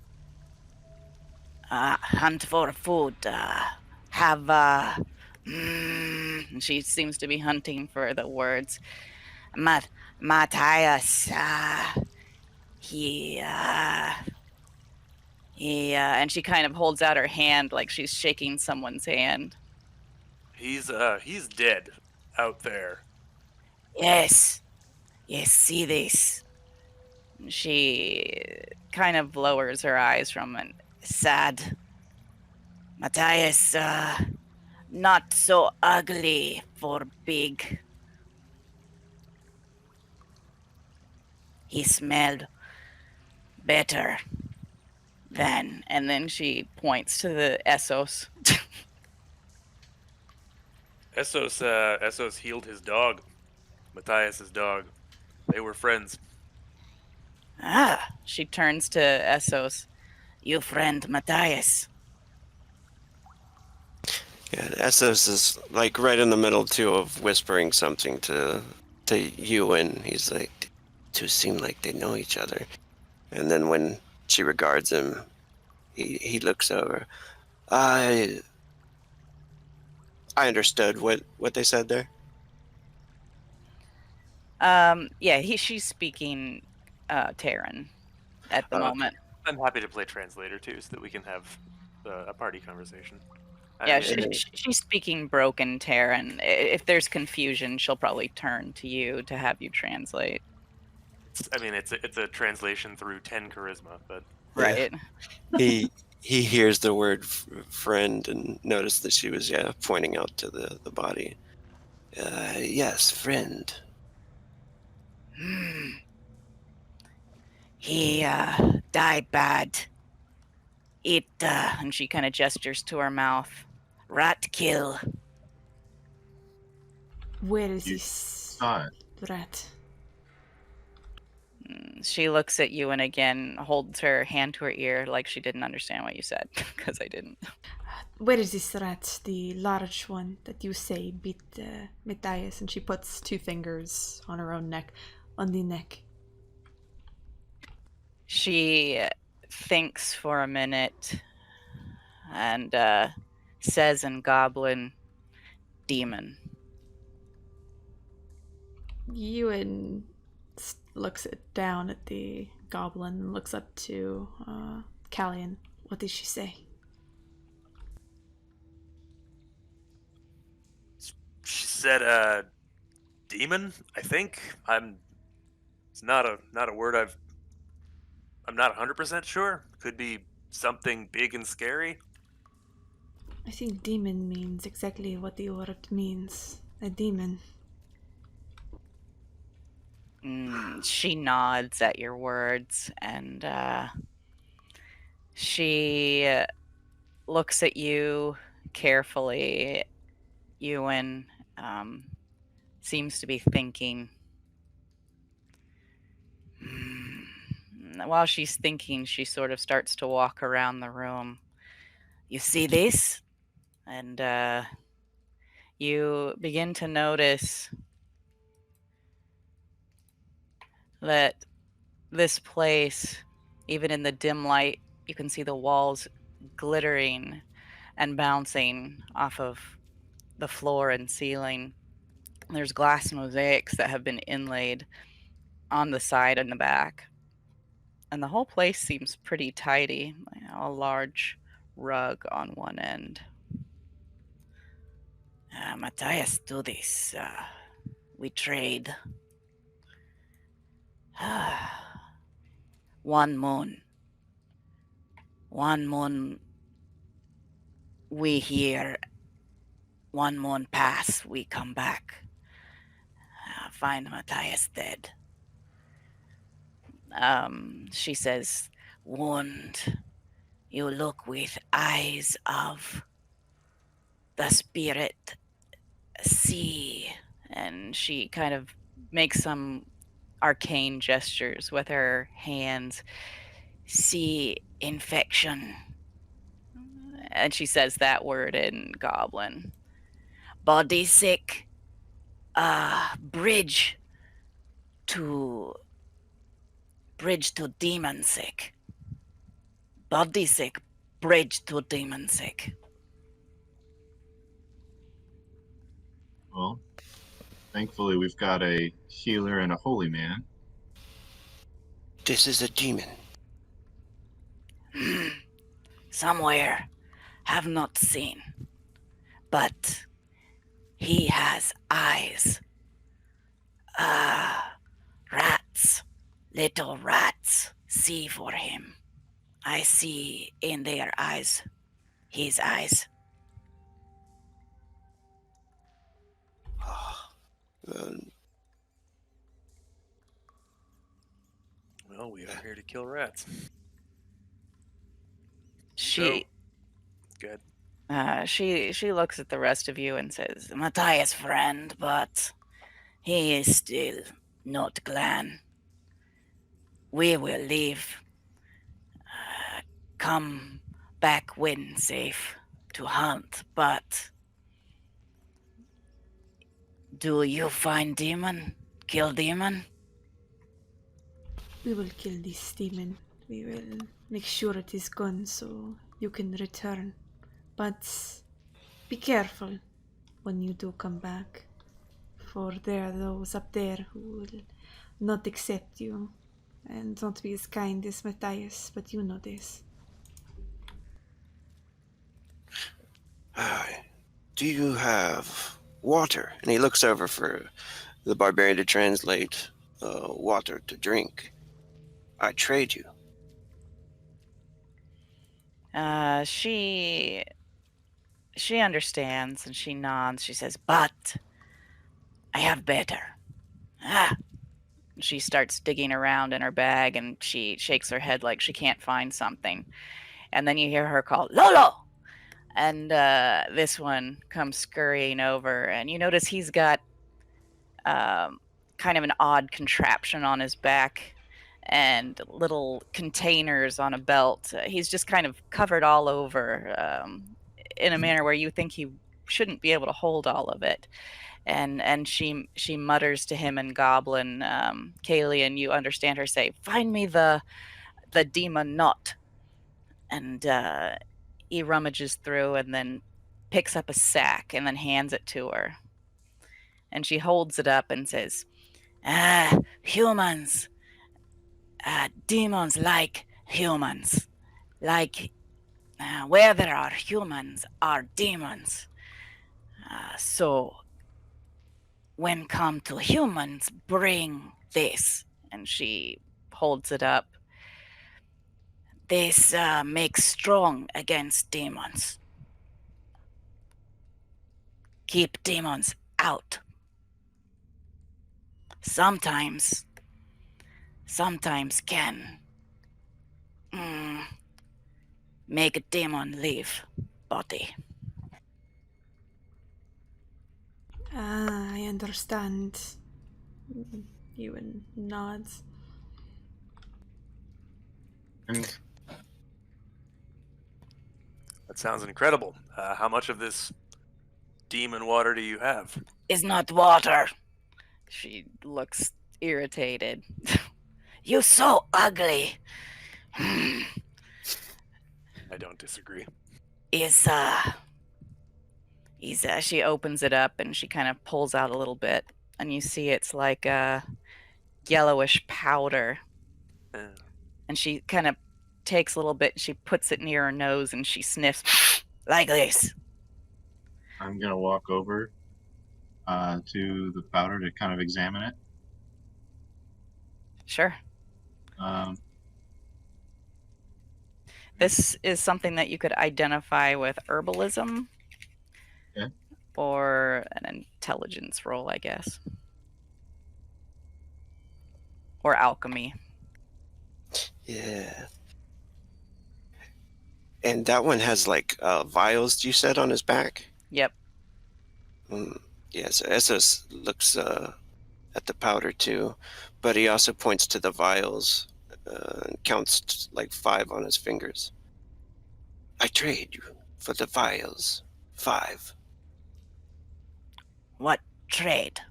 Mip says, kind of putting a hand in front of Lolo, making sure that he knows she's in charge here. And he goes to his pouch.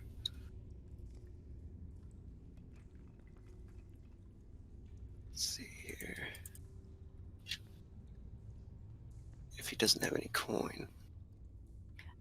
You can say that you've got some coin. I mean, I didn't put it on there. You got a reasonable amount of coin for a 4th level character.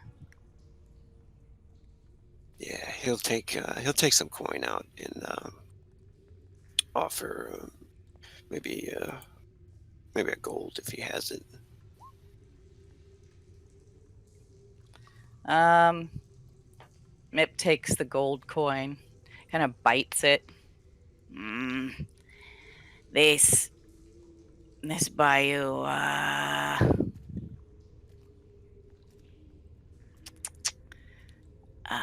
blood fire.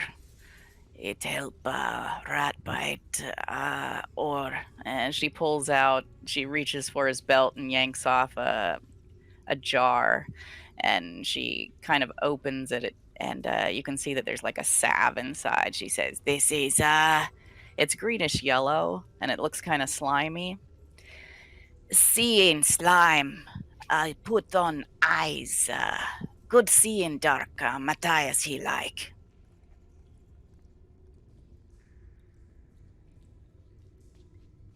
And Essos nods. And he says, "What about the vials? The vials, 5 vials. I need empty vials or water. Oh, just empties. Or water." And she shrugs.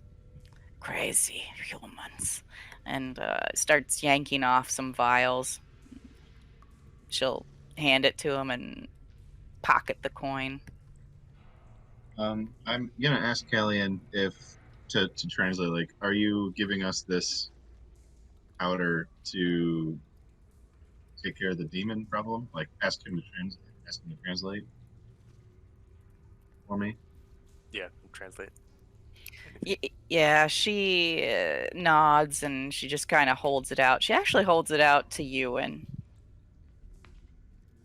maybe she recognizes a spellcaster. Uh, and she says, "Careful, careful here.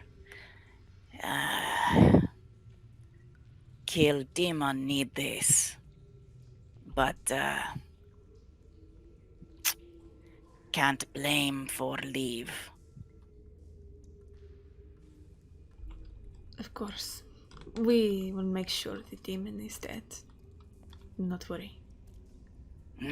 Is good. The clan need this food. Many young. They eat so much.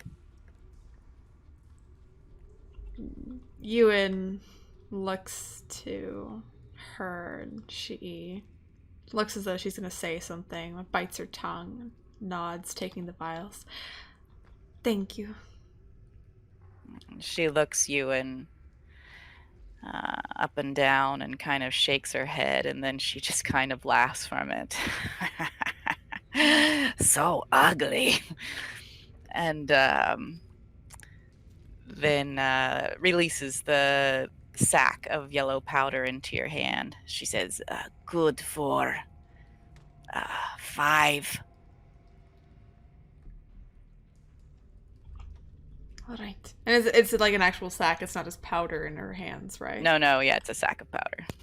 And she takes that and looks to the rest. The 5 doses of this. We use it when we need to. Yes, is better before, but is weaker after demon is in you. Is better to keep demon out. So perhaps we ingest it, or do we just toss it on ourselves? You put it up your nose and snort it. Okay. Well, if it's better before, perhaps we should all use a dose. Mip shrugs, looks over at Ewan and nods. As she says in rapid goblin, "Yes, it's better to use this before the demon possesses you. It gives more strength to prevent than to drive out, but it can help to drive out."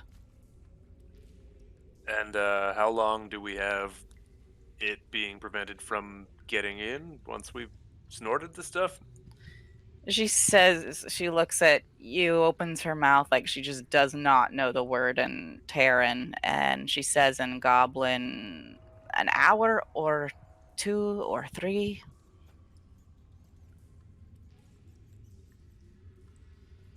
Right. What Well, did you? I certainly owe your clan a life debt, as you said. Anything we can do to find this demon, at least we'll do it. I'll do it. She smiles. This is good. This is good hunting grounds for us and the young ones. They eat. They eat and eat. So go. Good luck to you. And she'll actually hold out the seeing slime as well. This can help see for those with weak eyes. Oh, thank the totems. All right. She kind of motions for you to smear it all around your eyes. I do so. All right. Now you can see much farther.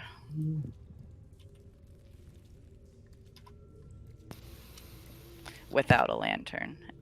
She holds out some to Essos. Yeah, Essos will take it. He seems very cautious of it.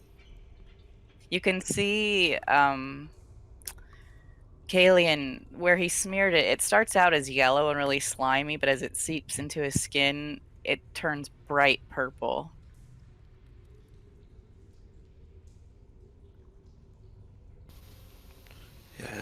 And Essos, yeah, he'll apply some as well. All right. After a moment, you notice that you are also seeing much better in the dark. And then she holds some out to Alethea, Oh, but she wrinkles her nose. yeah. Because I'm ugly. She doesn't say. I understand. Wait. So he didn't tell me that she thought I was ugly. I just smile and take it, like Yep. put it on my eyes. Okay. She starts to put it back in her bag, and then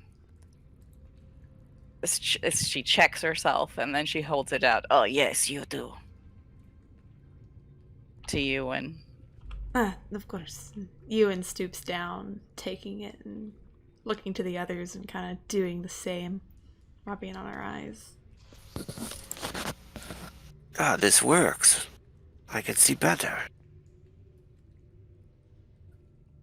Mip looks at you as if you're an idiot and she says, yes, I tell you, it worked. Now go. We're going. Okay. She puts a hand on Ewan's shoulder for a second, and then gives her a gentle shove toward the door. Careful now. And before she leaves, Ewan's gonna stoop down and she's going to rummage in her backpack for something. And then she takes out a few gold coins and hands it to the goblin. And as she does, very, very low, attempting to not have the others hear, she does say something to her. I'll just whisper it to you there, Slip. Okay. And I'm going to assume that Esso spent some of that time making some holy water. Yeah, if he can, he will bless the water. And can I make a spiritual roll, see if I get to keep that spiritual influence? Or Absolutely. And because you're dealing with pestilence here, I'm going to give you plus 1d6 to your spiritual influence roll. 1d6 plus 2, actually. It's going to be a minimum of 3. Nice. 1d6 plus 2? Okay.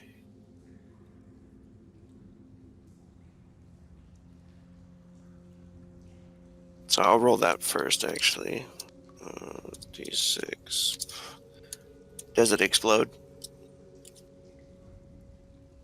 Yes. So it's a 7.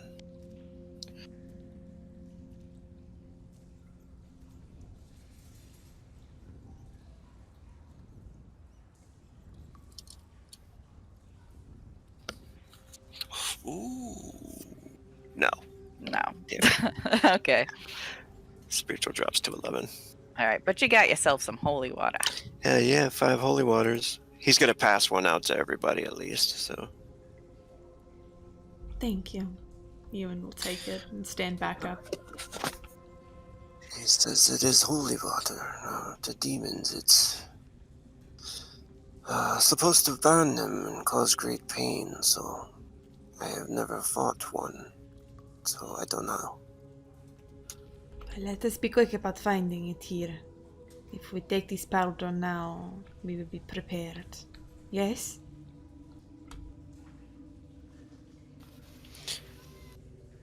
Yes. I can hope so. All right, so I'm assuming everybody snorts the powder. Yup. Yeah. All right, it kind of burns going in. It has a musty, fungal sort of odor to it. If anybody's ever stepped on a mushroom, a puffball mushroom, it smells a lot like spores. But as soon as it goes in, you feel a little woozy for a second, but then that goes away quite quickly. That's powerful. Ewan sneezes a few times and wipes her nose with 2 fingers, then wipes it off onto her garb there. Alright, let's go. Best way you think to find the demon is to just head back out into the sewer and wander around. Try not to let too many rats see us. Yes. Yes. We've. You see Ewan. She pauses for a second, almost trying to gather herself. Yes. I have ability to see. I do not know if it will help, but a sight that is spiritual, in a way, this might help. As you guys head out, you can hear Mip call out, "Watch for his eyes." Callion shouts back. You keep saying that we're all ugly, but I can see better and think you're all beautiful. And you just hear her mutter, "Of course, this is obvious."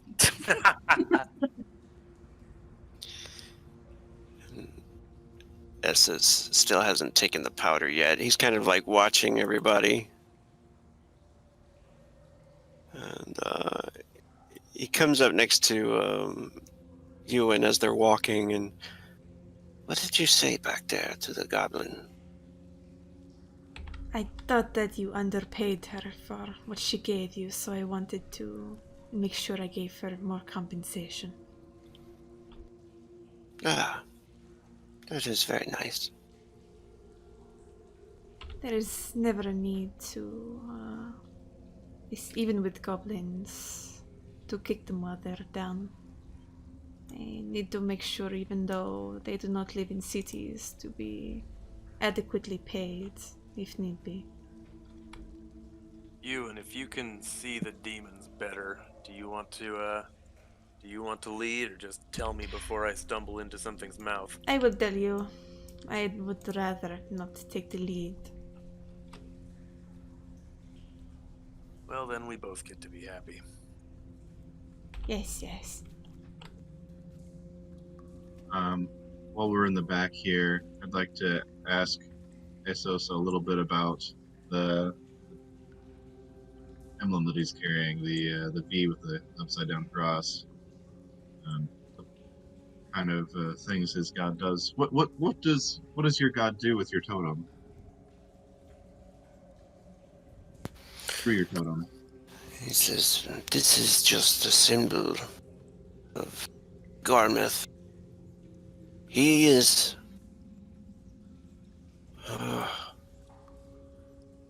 he is... Now, as you get to that corner, there's a rat right there, and it just scurries away. This one looks at you all with intent, an intent sort of gaze, and doesn't scurry off as quickly as the other one, but then it does kind of slowly back up. Before it goes, I think Ewan will extend a hand and snap her. Well, she can't. She'll extend her quarterstaff to it and ignite it. I didn't mean to stop the RP back there if we want to finish that before we go to rat killing. Up to y'all. Oh, if we hit that corner and combat started, then Oh, it's just a rat that she's This letting. isn't. Yeah, Oh, I'm okay. just roll and make sure you don't roll a 1 and it's dead. It's just, not a super rat. Oh, nice. Incineration. Yeah, it's just instant incineration. Times 8. But and kind of marvel at the score spread now. But yeah, what is the symbol? Does it give you any? What can you do with the symbol? He like shocked for a minute. It cuts him off in the middle of him trying to like think of a nice way to explain his god, and he watches the rat explode, and then he looks back. Garmeth, it's not a nice god. My prayers to him are mainly, it is me begging for his leniency. Many people do not see Garmeth as good. But I try to see the good in people, as we do with the goblins, And he nods towards Ewan and the barbarian. I did not expect that to go the way it did. I don't think many of us did. I was sure that we would be fighting goblins back there. Callion, you see that body across, and you recognize that. It has blonde hair, very familiar, even as torn and shredded as that body is. Beautiful, nobly boy. Yeah, it's Luke. Alright. Callion curses, sees that, and stops, calls back. Well, we found at least one of the nobles. Luke is here and looks not so good.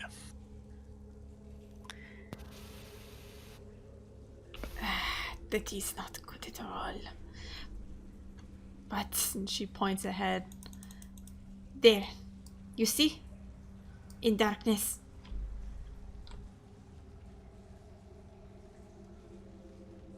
Sorry, I missed. What were you pointing at? She points ahead, over here. Ewan, to your eyes, that boat is just large enough for 4 goblins to travel in. Ah. Yeah, she sees it, then she shakes her head. No, this belongs to the goblins.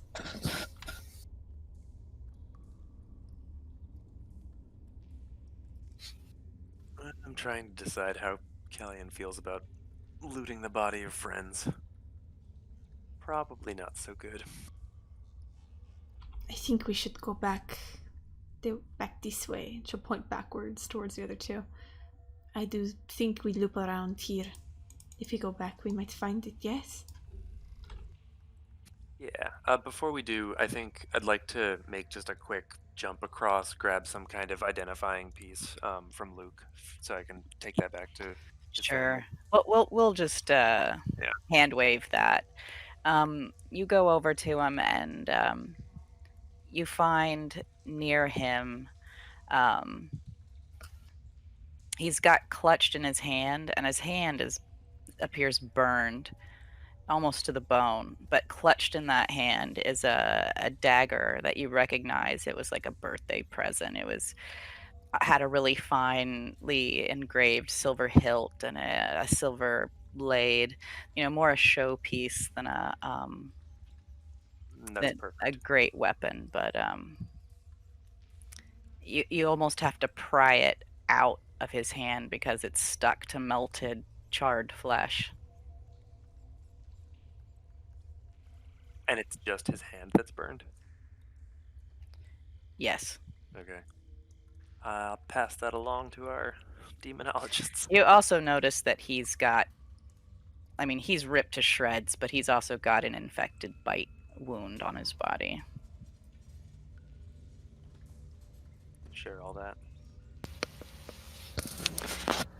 All right, Alethea, I'm going to give you um, big vision for a few minutes that represents your astral sight. As you look down that hallway, you sense somewhere beyond the walls um, large life, large life that is pulsing red, black striations. Um, it seems to be partly here and partly somewhere dark. Um, you can, even from this distance, smell sulfur. Um, okay. So I think at that, I'm actually just going to cross, like, drop in the water, climb across it. I don't care about finding a bridge at this moment to get closer to it. Yeah. Um, but I'm going to call out to Callion and the others. We we may be closer to our objective than we thought. So This way. you've hunted these things before? This is like what you do? This is yes. This is why I'm here. This is why I came to the town. I knew that there's something going on. I think we found the root of it. This might Any any tips? I assume grabbing it and choking it out with a rat tail isn't gonna work. don't get bit. As you cross into this area, rats just emerge from the shadows, skittering away, screeching. Um, and Alethea, as you round that corner, you see what you see. Um, an enormous, I mean, compare the size to you, to your token, probably 8 feet tall, crouched, although the sewer ceiling is still above his head. It's almost as if he can't stand fully erect, but he's got little patches of hair here and there, but otherwise uh, naked of fur, just pink, plasticky looking skin. And as he spots you, he just shrieks in a mixture between some human howl and uh, a bestial roar. Well, I think that the timing of that don't get bit is probably going to be just as we come around the corner and see that thing. Yeah.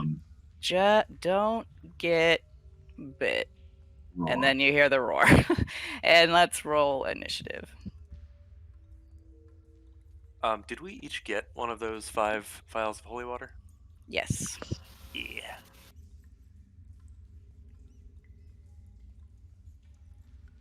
Ewan is just so fast. Especially for a mage.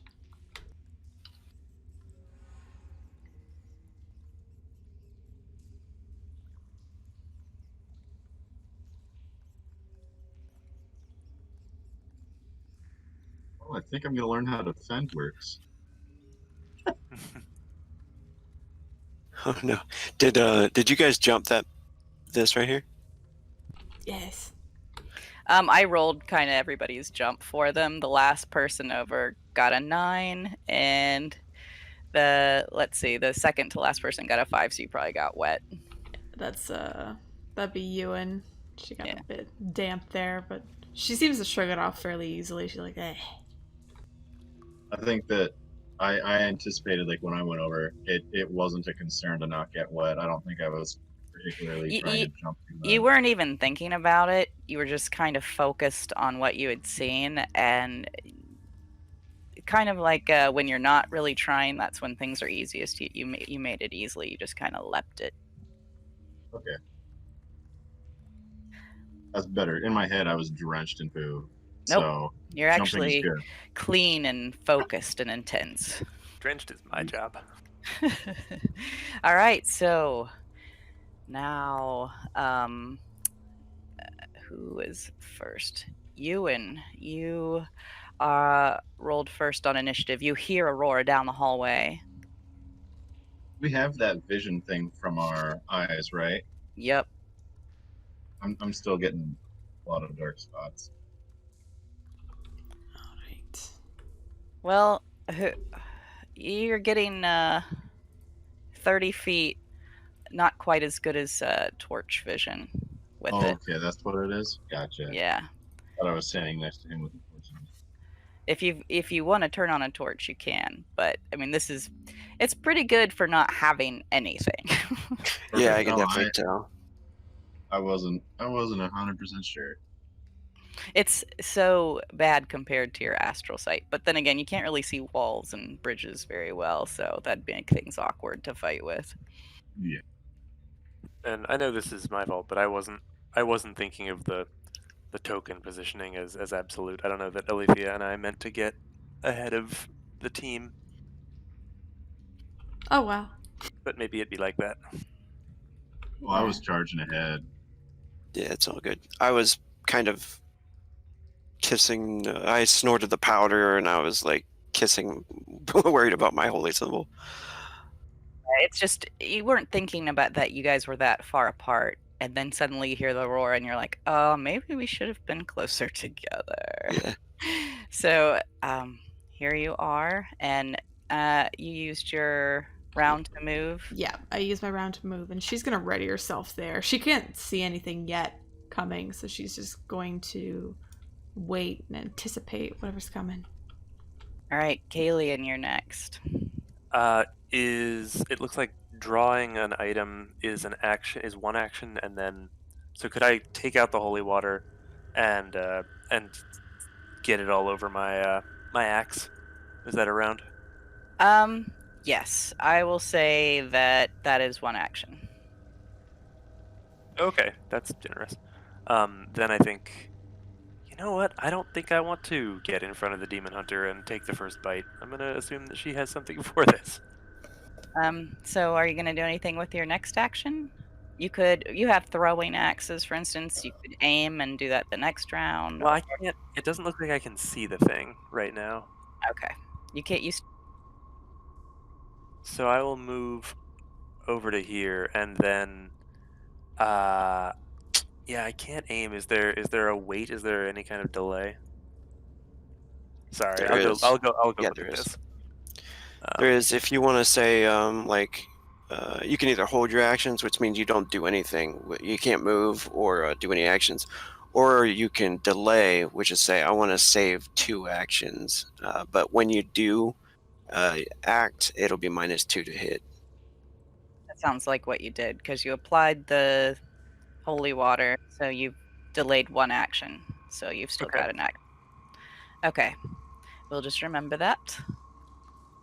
And this creature comes into the light, and let's see who it wants to kill.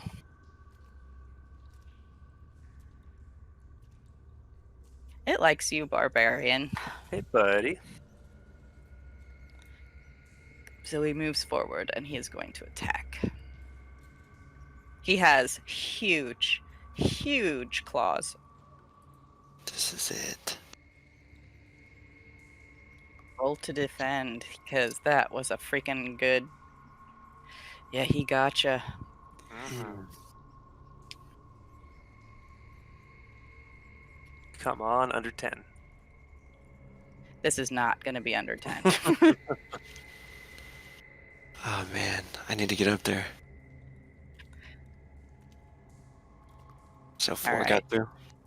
4 got through. Yeah, and Okay. he's going to attack again. He looks frustrated, but he didn't penetrate your armor more than he did, so go ahead and defend. So you easily dodge the second roll. The first one scrapes across your chest, putting a gouge into it, but it doesn't make it through to your body. It only makes me angry. Essos. Oh yeah. Think you could enact your blood rage. Yeah, he's Sure. got to get hurt first. I was. Yeah, but it didn't make it through. No, it's 4 points. Oh, 4 points got through your armor. Oh, Yeah. yeah. So next round. For sure, for sure. Yeah, so I could only go to there. I am gonna cast hard flesh on myself. Get hard. Yeah. Hopefully. I did run, so it's going to be -2. Ooh, double the duration.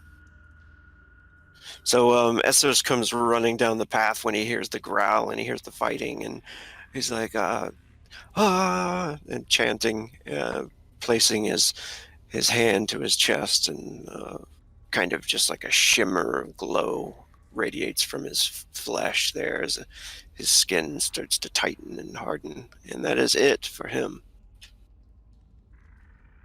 All right. Out of the shadows come an extremely pathetic looking creature. Long hair coming off of its hairless body. Eyes that just look miserable. It doesn't seem to be contorted with rage like the other, but still she shrieks, and you almost hear her scream within that shriek, "No!" But then she comes running towards you, Barbarian. Cute.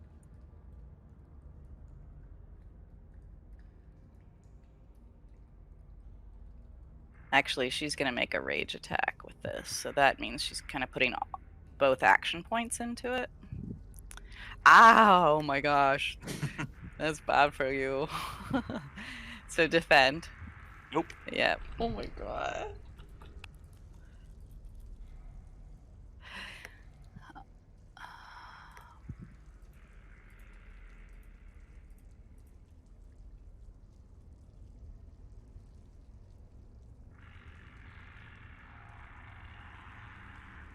Oh, you got lucky because that was double damage.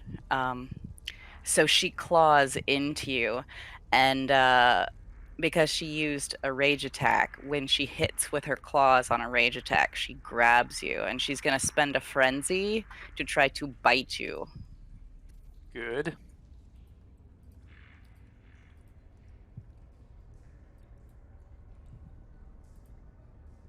So defend against that bite. Get off my leg. Oh yeah, she's got you kind of by the shoulders, and she leans forward to bite into your neck, and you push away, um, stumbling back a little bit as her bite snaps at the air. Alethea, So what I would like to do is I'm gonna use my fury. No, not fury. What's the using the Theo to make my eyes glow and see stuff. the That is, sixth sense, yeah, the one yes, that'll that's the give you one. a bonus. So using, Okay, spend a frenzy and then roll 1d6. yeah.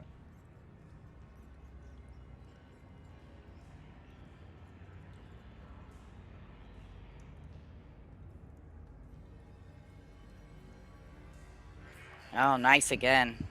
All right, so I think that takes an action. Yep. And so you still have one action left.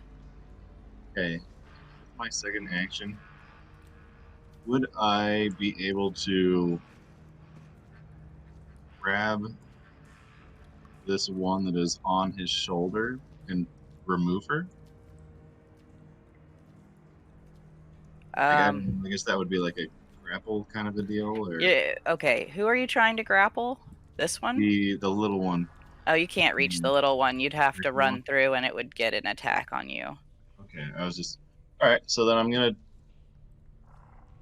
heroically, uh,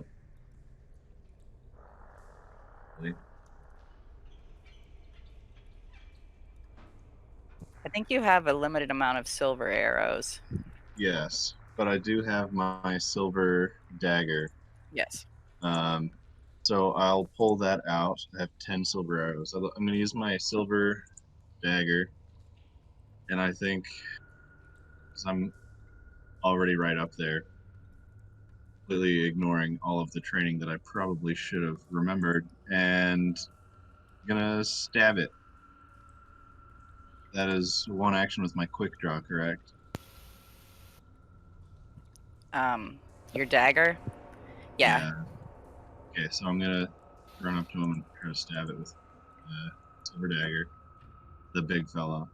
Now your perception only affects your ranged attack, but just so you know, that's fine. So that bonus only applies to ranged attacks. Well then, I think I've already committed to that. I don't Okay. think I can pull back. You get a +1 though, because it's a demon and you've got demon hate. You know it.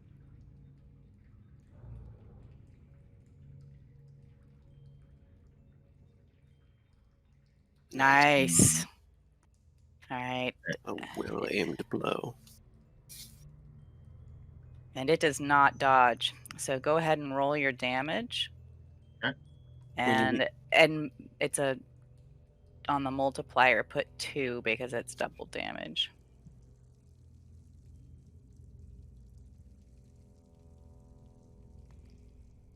Oh, nice. Nice. Explosion. All right. All right. What does that look like as your dagger sinks into this thing quite deeply?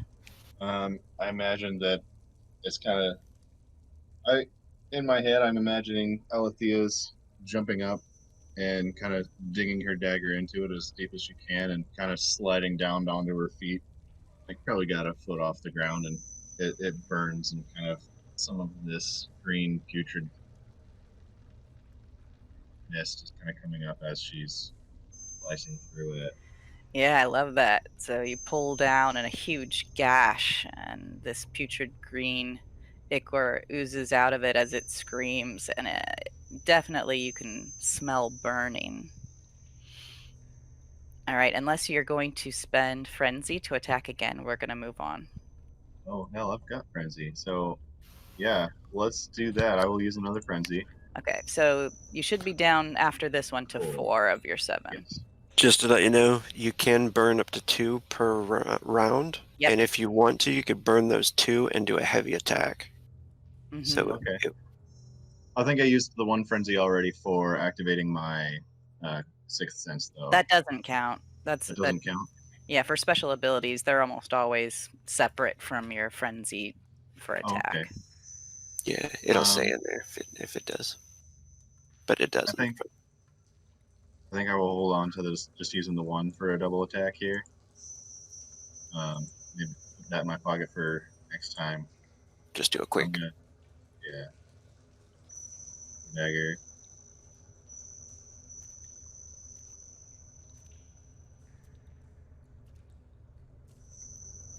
Good. Okay, did you add your +1? Nope. So that's actually a Did not. 15. So he has to defend against a 15. This time he sees that dagger that hurt so bad, and he backs away a little bit as you swing at him again. And with that, we will move to Ewan.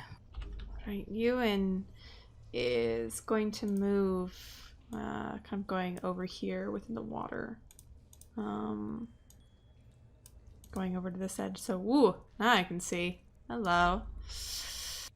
And she's going to use remaining regular action to, on this one here, she'll fire, not an ignite, but she's going to do, I think, the shock orb. I think that one's a good one. Yeah. That usually requires it if it hits to make a body saver. An action. Ugh, God, that was terrible. Alright. But she doesn't dodge. She just doesn't even see you come around the corner. So what does Shock Orb do? She has to make a body save. Sorry, go ahead, Matt. She does not succeed. So what happens when you don't So she's stunned. Let's see. Shock Orb. Body saver, there will be suffer -1 action for stun damage. And then I do 1 d8 times level, so times 4.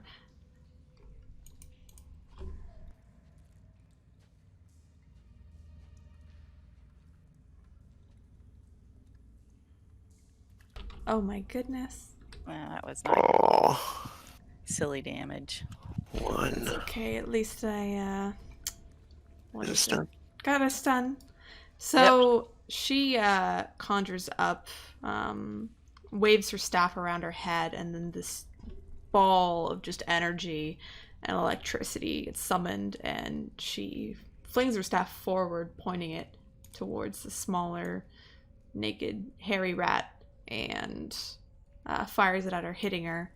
Not doing much, but she's going to go back to old reliable and fire off some ignites with frenzy. Burn. Oh, Mm, getting dangerously low. But what does she get to? She gets negative to defense because she's stunned. -2. Oh my goodness. Oh, because of the stun. With 5 fire, but at least she's on fire. Yeah, okay, I'll put her on fire too. And she'll cast another one, the same one, because she doesn't want to get too much into this fray. Is she gonna use a frenzy? This will be your second frenzy.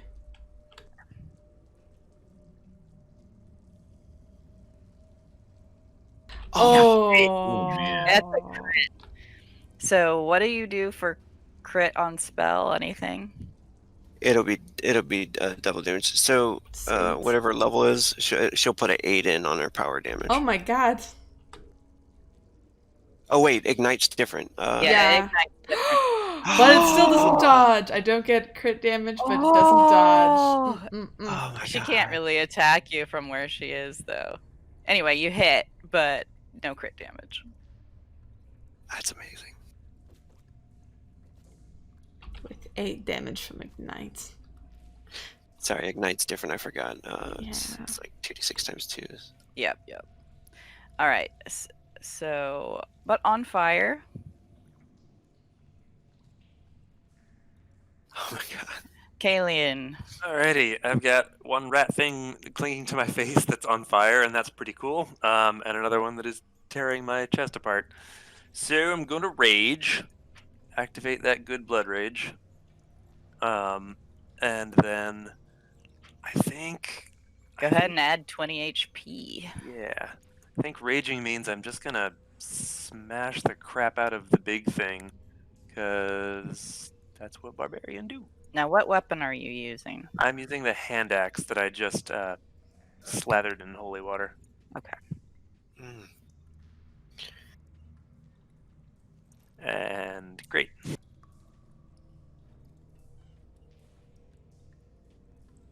Come on, 1 defense. Now he dodges out of the way, keeping his eye on Alethea and her silver dagger. But then he Lay back swing. God.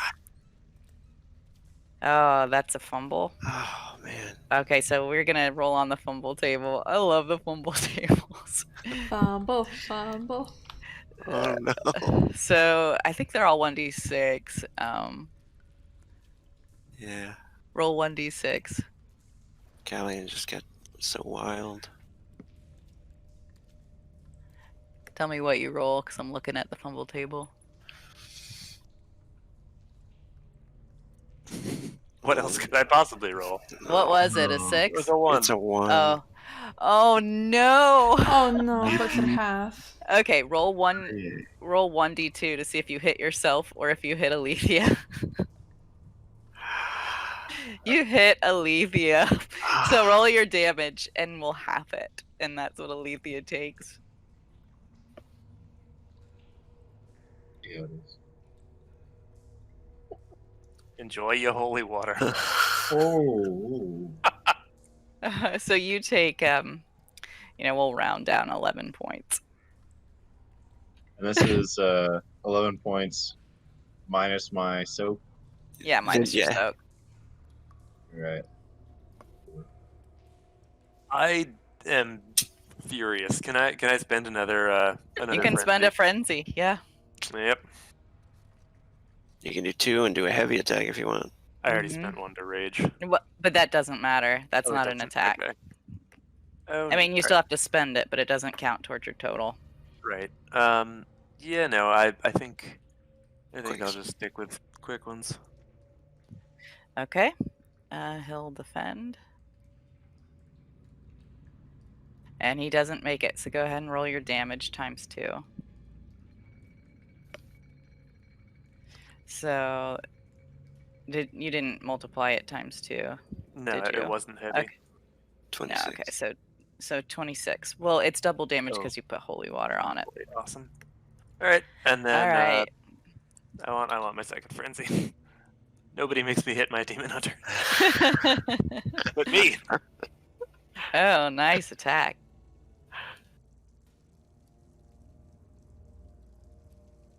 All right, so you hit him again. Yes. All right, so his body falls to the ground. Hold on just a second.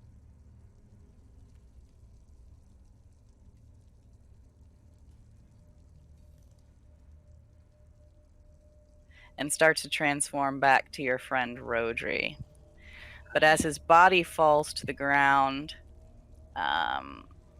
red and black, almost like smoke, start to come out of his mouth, out of his nose. And hold on.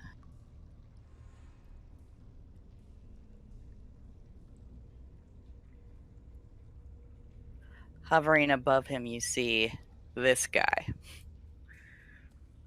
And I'll give you a little handout so you can get a good picture of him.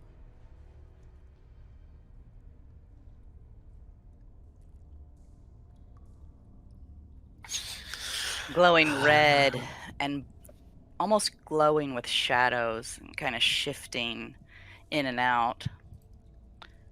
It looks down at the body and looks over at you, Callion, and just kind of snarls slowly.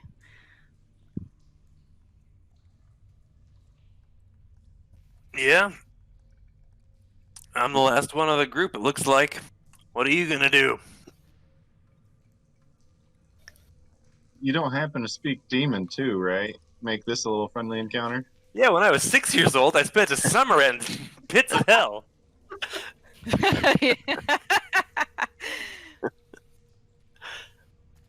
No. It points over at the female and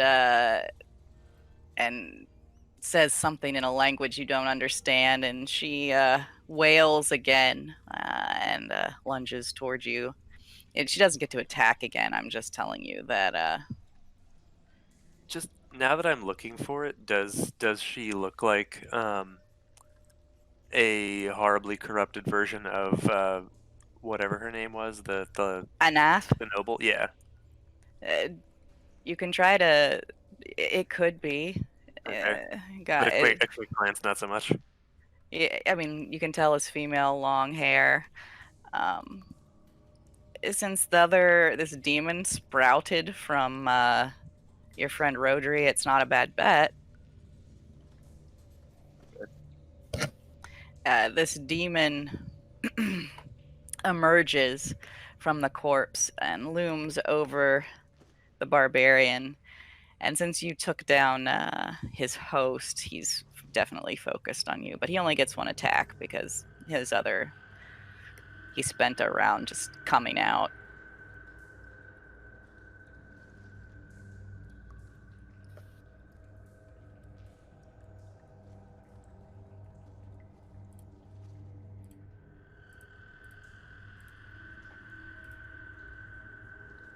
Oh.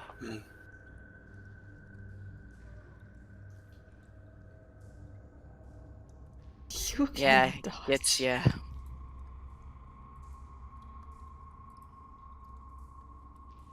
I'm into it. It already scratched me. If I'm gonna get corrupted, I'm gonna get corrupted. Oh.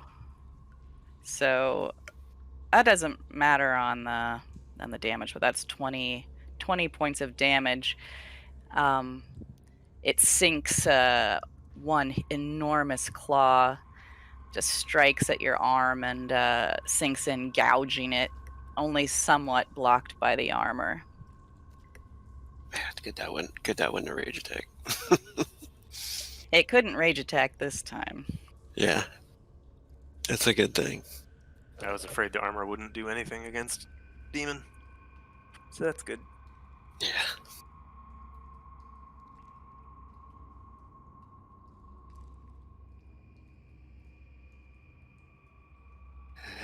Yeah. All right, that's all for the demon this round. And Asos, you are around the corner and you hear a lot of growling and snarling going on. Yeah, he's been hearing some crazy stuff going on. That's 2 to there. He sees. Oh, he does see now. Not enough though, so he's gonna move 2 more to there. Now he sees everything. As he sees the demon in its full form, he comes running around the corner and stops and holds, sliding to a stop, and kind of fumbles, grabbing his holy symbol from his chest, and he starts to shout the rite of exorcism or banishment. He does not have. You can't banish. You could exercise maybe the other one, but you can't banish because you're not expert. Oh, I can't. That's right. Who made this game? I know, right?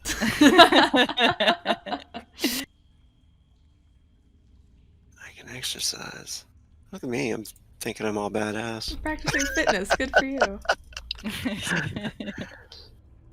I could exercise this one over here. You could try. Oh my god. What is she looking like? Is she hurt very bad? Check your Not fire. not really. Oh, Alethea, she's a Yeah. little bit hurt, but from her, you're assuming the demon hurt her. Yeah, it was the demon. It was the demon within, all right? Actually, Yeah. I'm just gonna throw some spells. I'm gonna do some ether bolt then. Nice. That's what this situation calls for. This is naturally double damage if it hits him.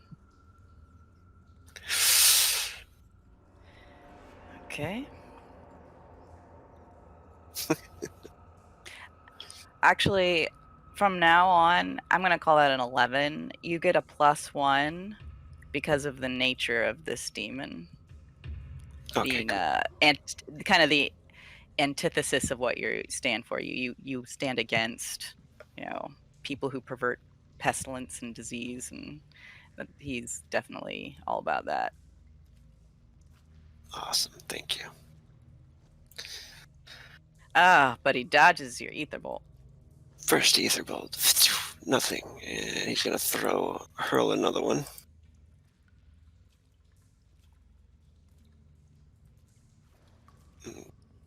Gonna go ahead and burn a frenzy. That one hits.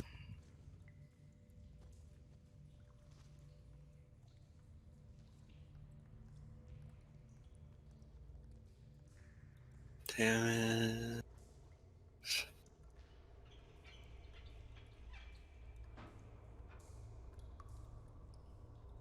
I think I've never played this game before. Here we go. Hmm. 24. That was just some bad rolls. So he comes sliding around and just throws 2 fast ether bolts, and then he is gonna go ahead and burn one frenzy. Throw another one.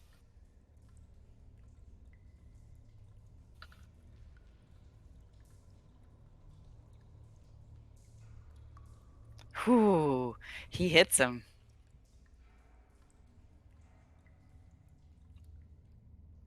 Mm. Oh my gosh! Mm. Okay, so Holy describe how you blow this thing back to where it came from. Nice. So he comes around and just starts hurling them like crazy, just throwing one after the other. And finally, the last ether bolt strikes into its eye and explodes out the back of its head. The creature shoots light out of its holes and starts to dissipate and crack and kind of explode into the smoke and wither away. As it does, the creature standing next to you, Callion, starts to shrink, and you can see like this green ooze and red smoke with black tendrils kind of evaporating out of her eyes, out of her nose, out of her mouth, and she just kind of collapses to the ground. And it is indeed Anath, but she is unconscious. Put out the fire that is maybe still on her. Yeah, I think Ewan would douse it, kind of using her magics to snap it off. Just squeeze out some of the sewer pants. So as you have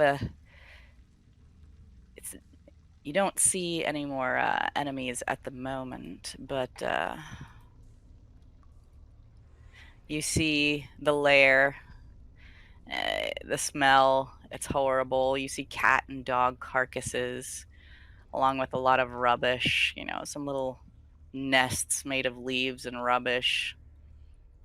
It is unthinkable that anyone has made this place their home, but the evidence lies before you. Matthias's chamber had been exalted above its squalid beginnings, but this place has somehow been made even more putrid and repellent, an unconscious expression of misery and loathing. And as you guys we're going to close up here. Look around a bit. You find among the rubbish a book, dirty, stained, but with Rodri's name embossed on the front. You know Callion from your journeys that he would often record, your group's little exploits. And as you turn to the end, you find an entry in an almost impossible to read scrawl, as if he had found writing in his form extremely awkward. It says, "If you are reading this, we are dead, or perhaps just I, and he has moved on. We have been joined since I was bitten in the forest while on patrol. I did not wish to harm my friends, but he reminds me that we cannot endure alone. He must grow, and I cannot resist his needs. Why did I reach for those I care for the most? He tells me this is the way of it. I am so sorry.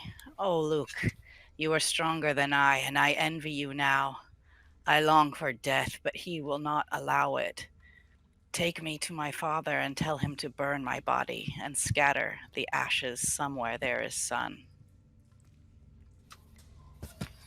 As you guys kind of explore the more as you're standing here, a couple of figures wander in, and you see the dazed and confused forms of Glenn and Aaron approach, each of them with a nasty bite mark on them, and little recollection of where they've been or what's occurred. And I'll leave you guys with a few minutes of last minute RP. Yeah, that's with Anath still sort of in fireman's carry. Run over to them. My friends, you're alive. Are you? You weren't infected. You don't. Wait, you don't have demons, do you? Aaron sort of rubs his wound and looks to you, and he says, "It's like the last week was a nightmare. I was not myself." And his body, I mean, his clothes look torn to shreds. He's practically naked, both of these guys. You found something on the road, I take it, when you were riding? No, but Rodri, he left camp to relieve himself, and when he came back, he had been bitten by something, started acting strangely, and then he disappeared. Then I remember something grabbing me in the street. I remember something, and he touches the biting me. And then just pain and horror, and a voice so loud in my head, a voice I couldn't resist. I'm afraid that the bite was Rodri himself being ridden by something awful. We should leave now and make sure that proper priests and authorities get out there to where the demon might have found him and see if there's anything else haunting that area before someone else goes to take a piss out there. I would like to ask these folks. Rotary said that the creature was able to see through his eyes. Were they able to see? Were you able to see anything through his that maybe would give us a clue to its location, or was it purely one-sided? He shakes his head. I remember very little. And he kind of sniffs.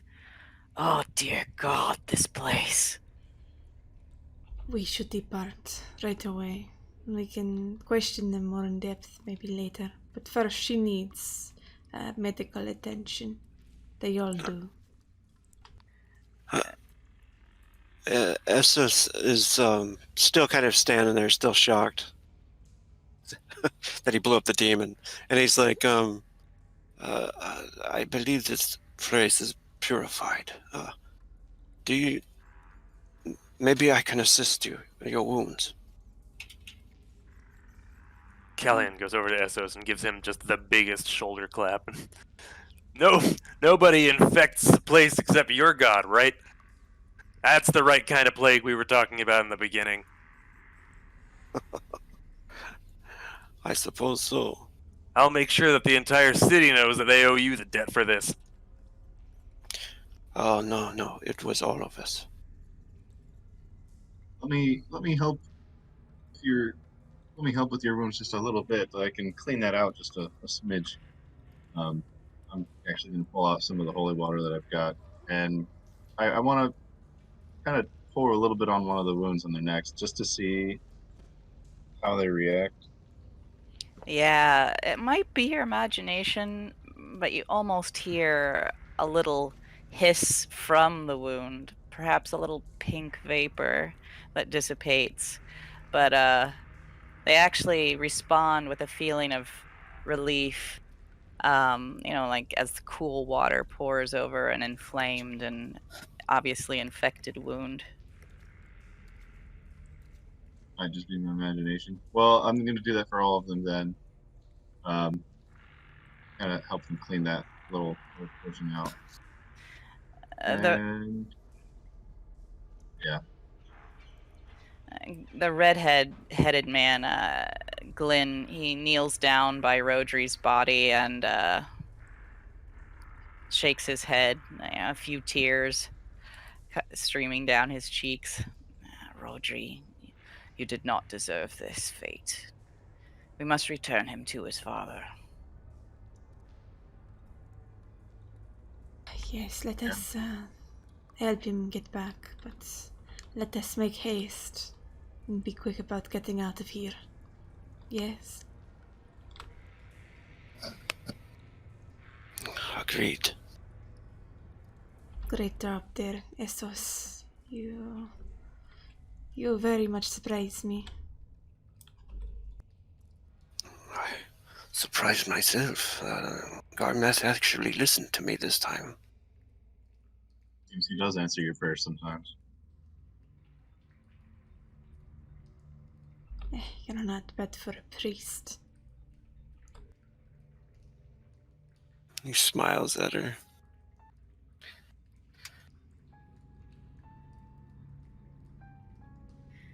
As you take a moment to rest, to bandage wounds, to comfort the bereaved, Anath eventually becomes somewhat conscious, although in pain from her burns.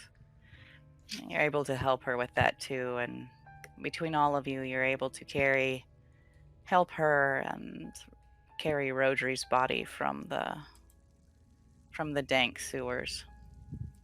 It's a bittersweet ending with a demon vanquished, many questions left unanswered, but 4 grateful young people able to return to their lives. And with that, we will end.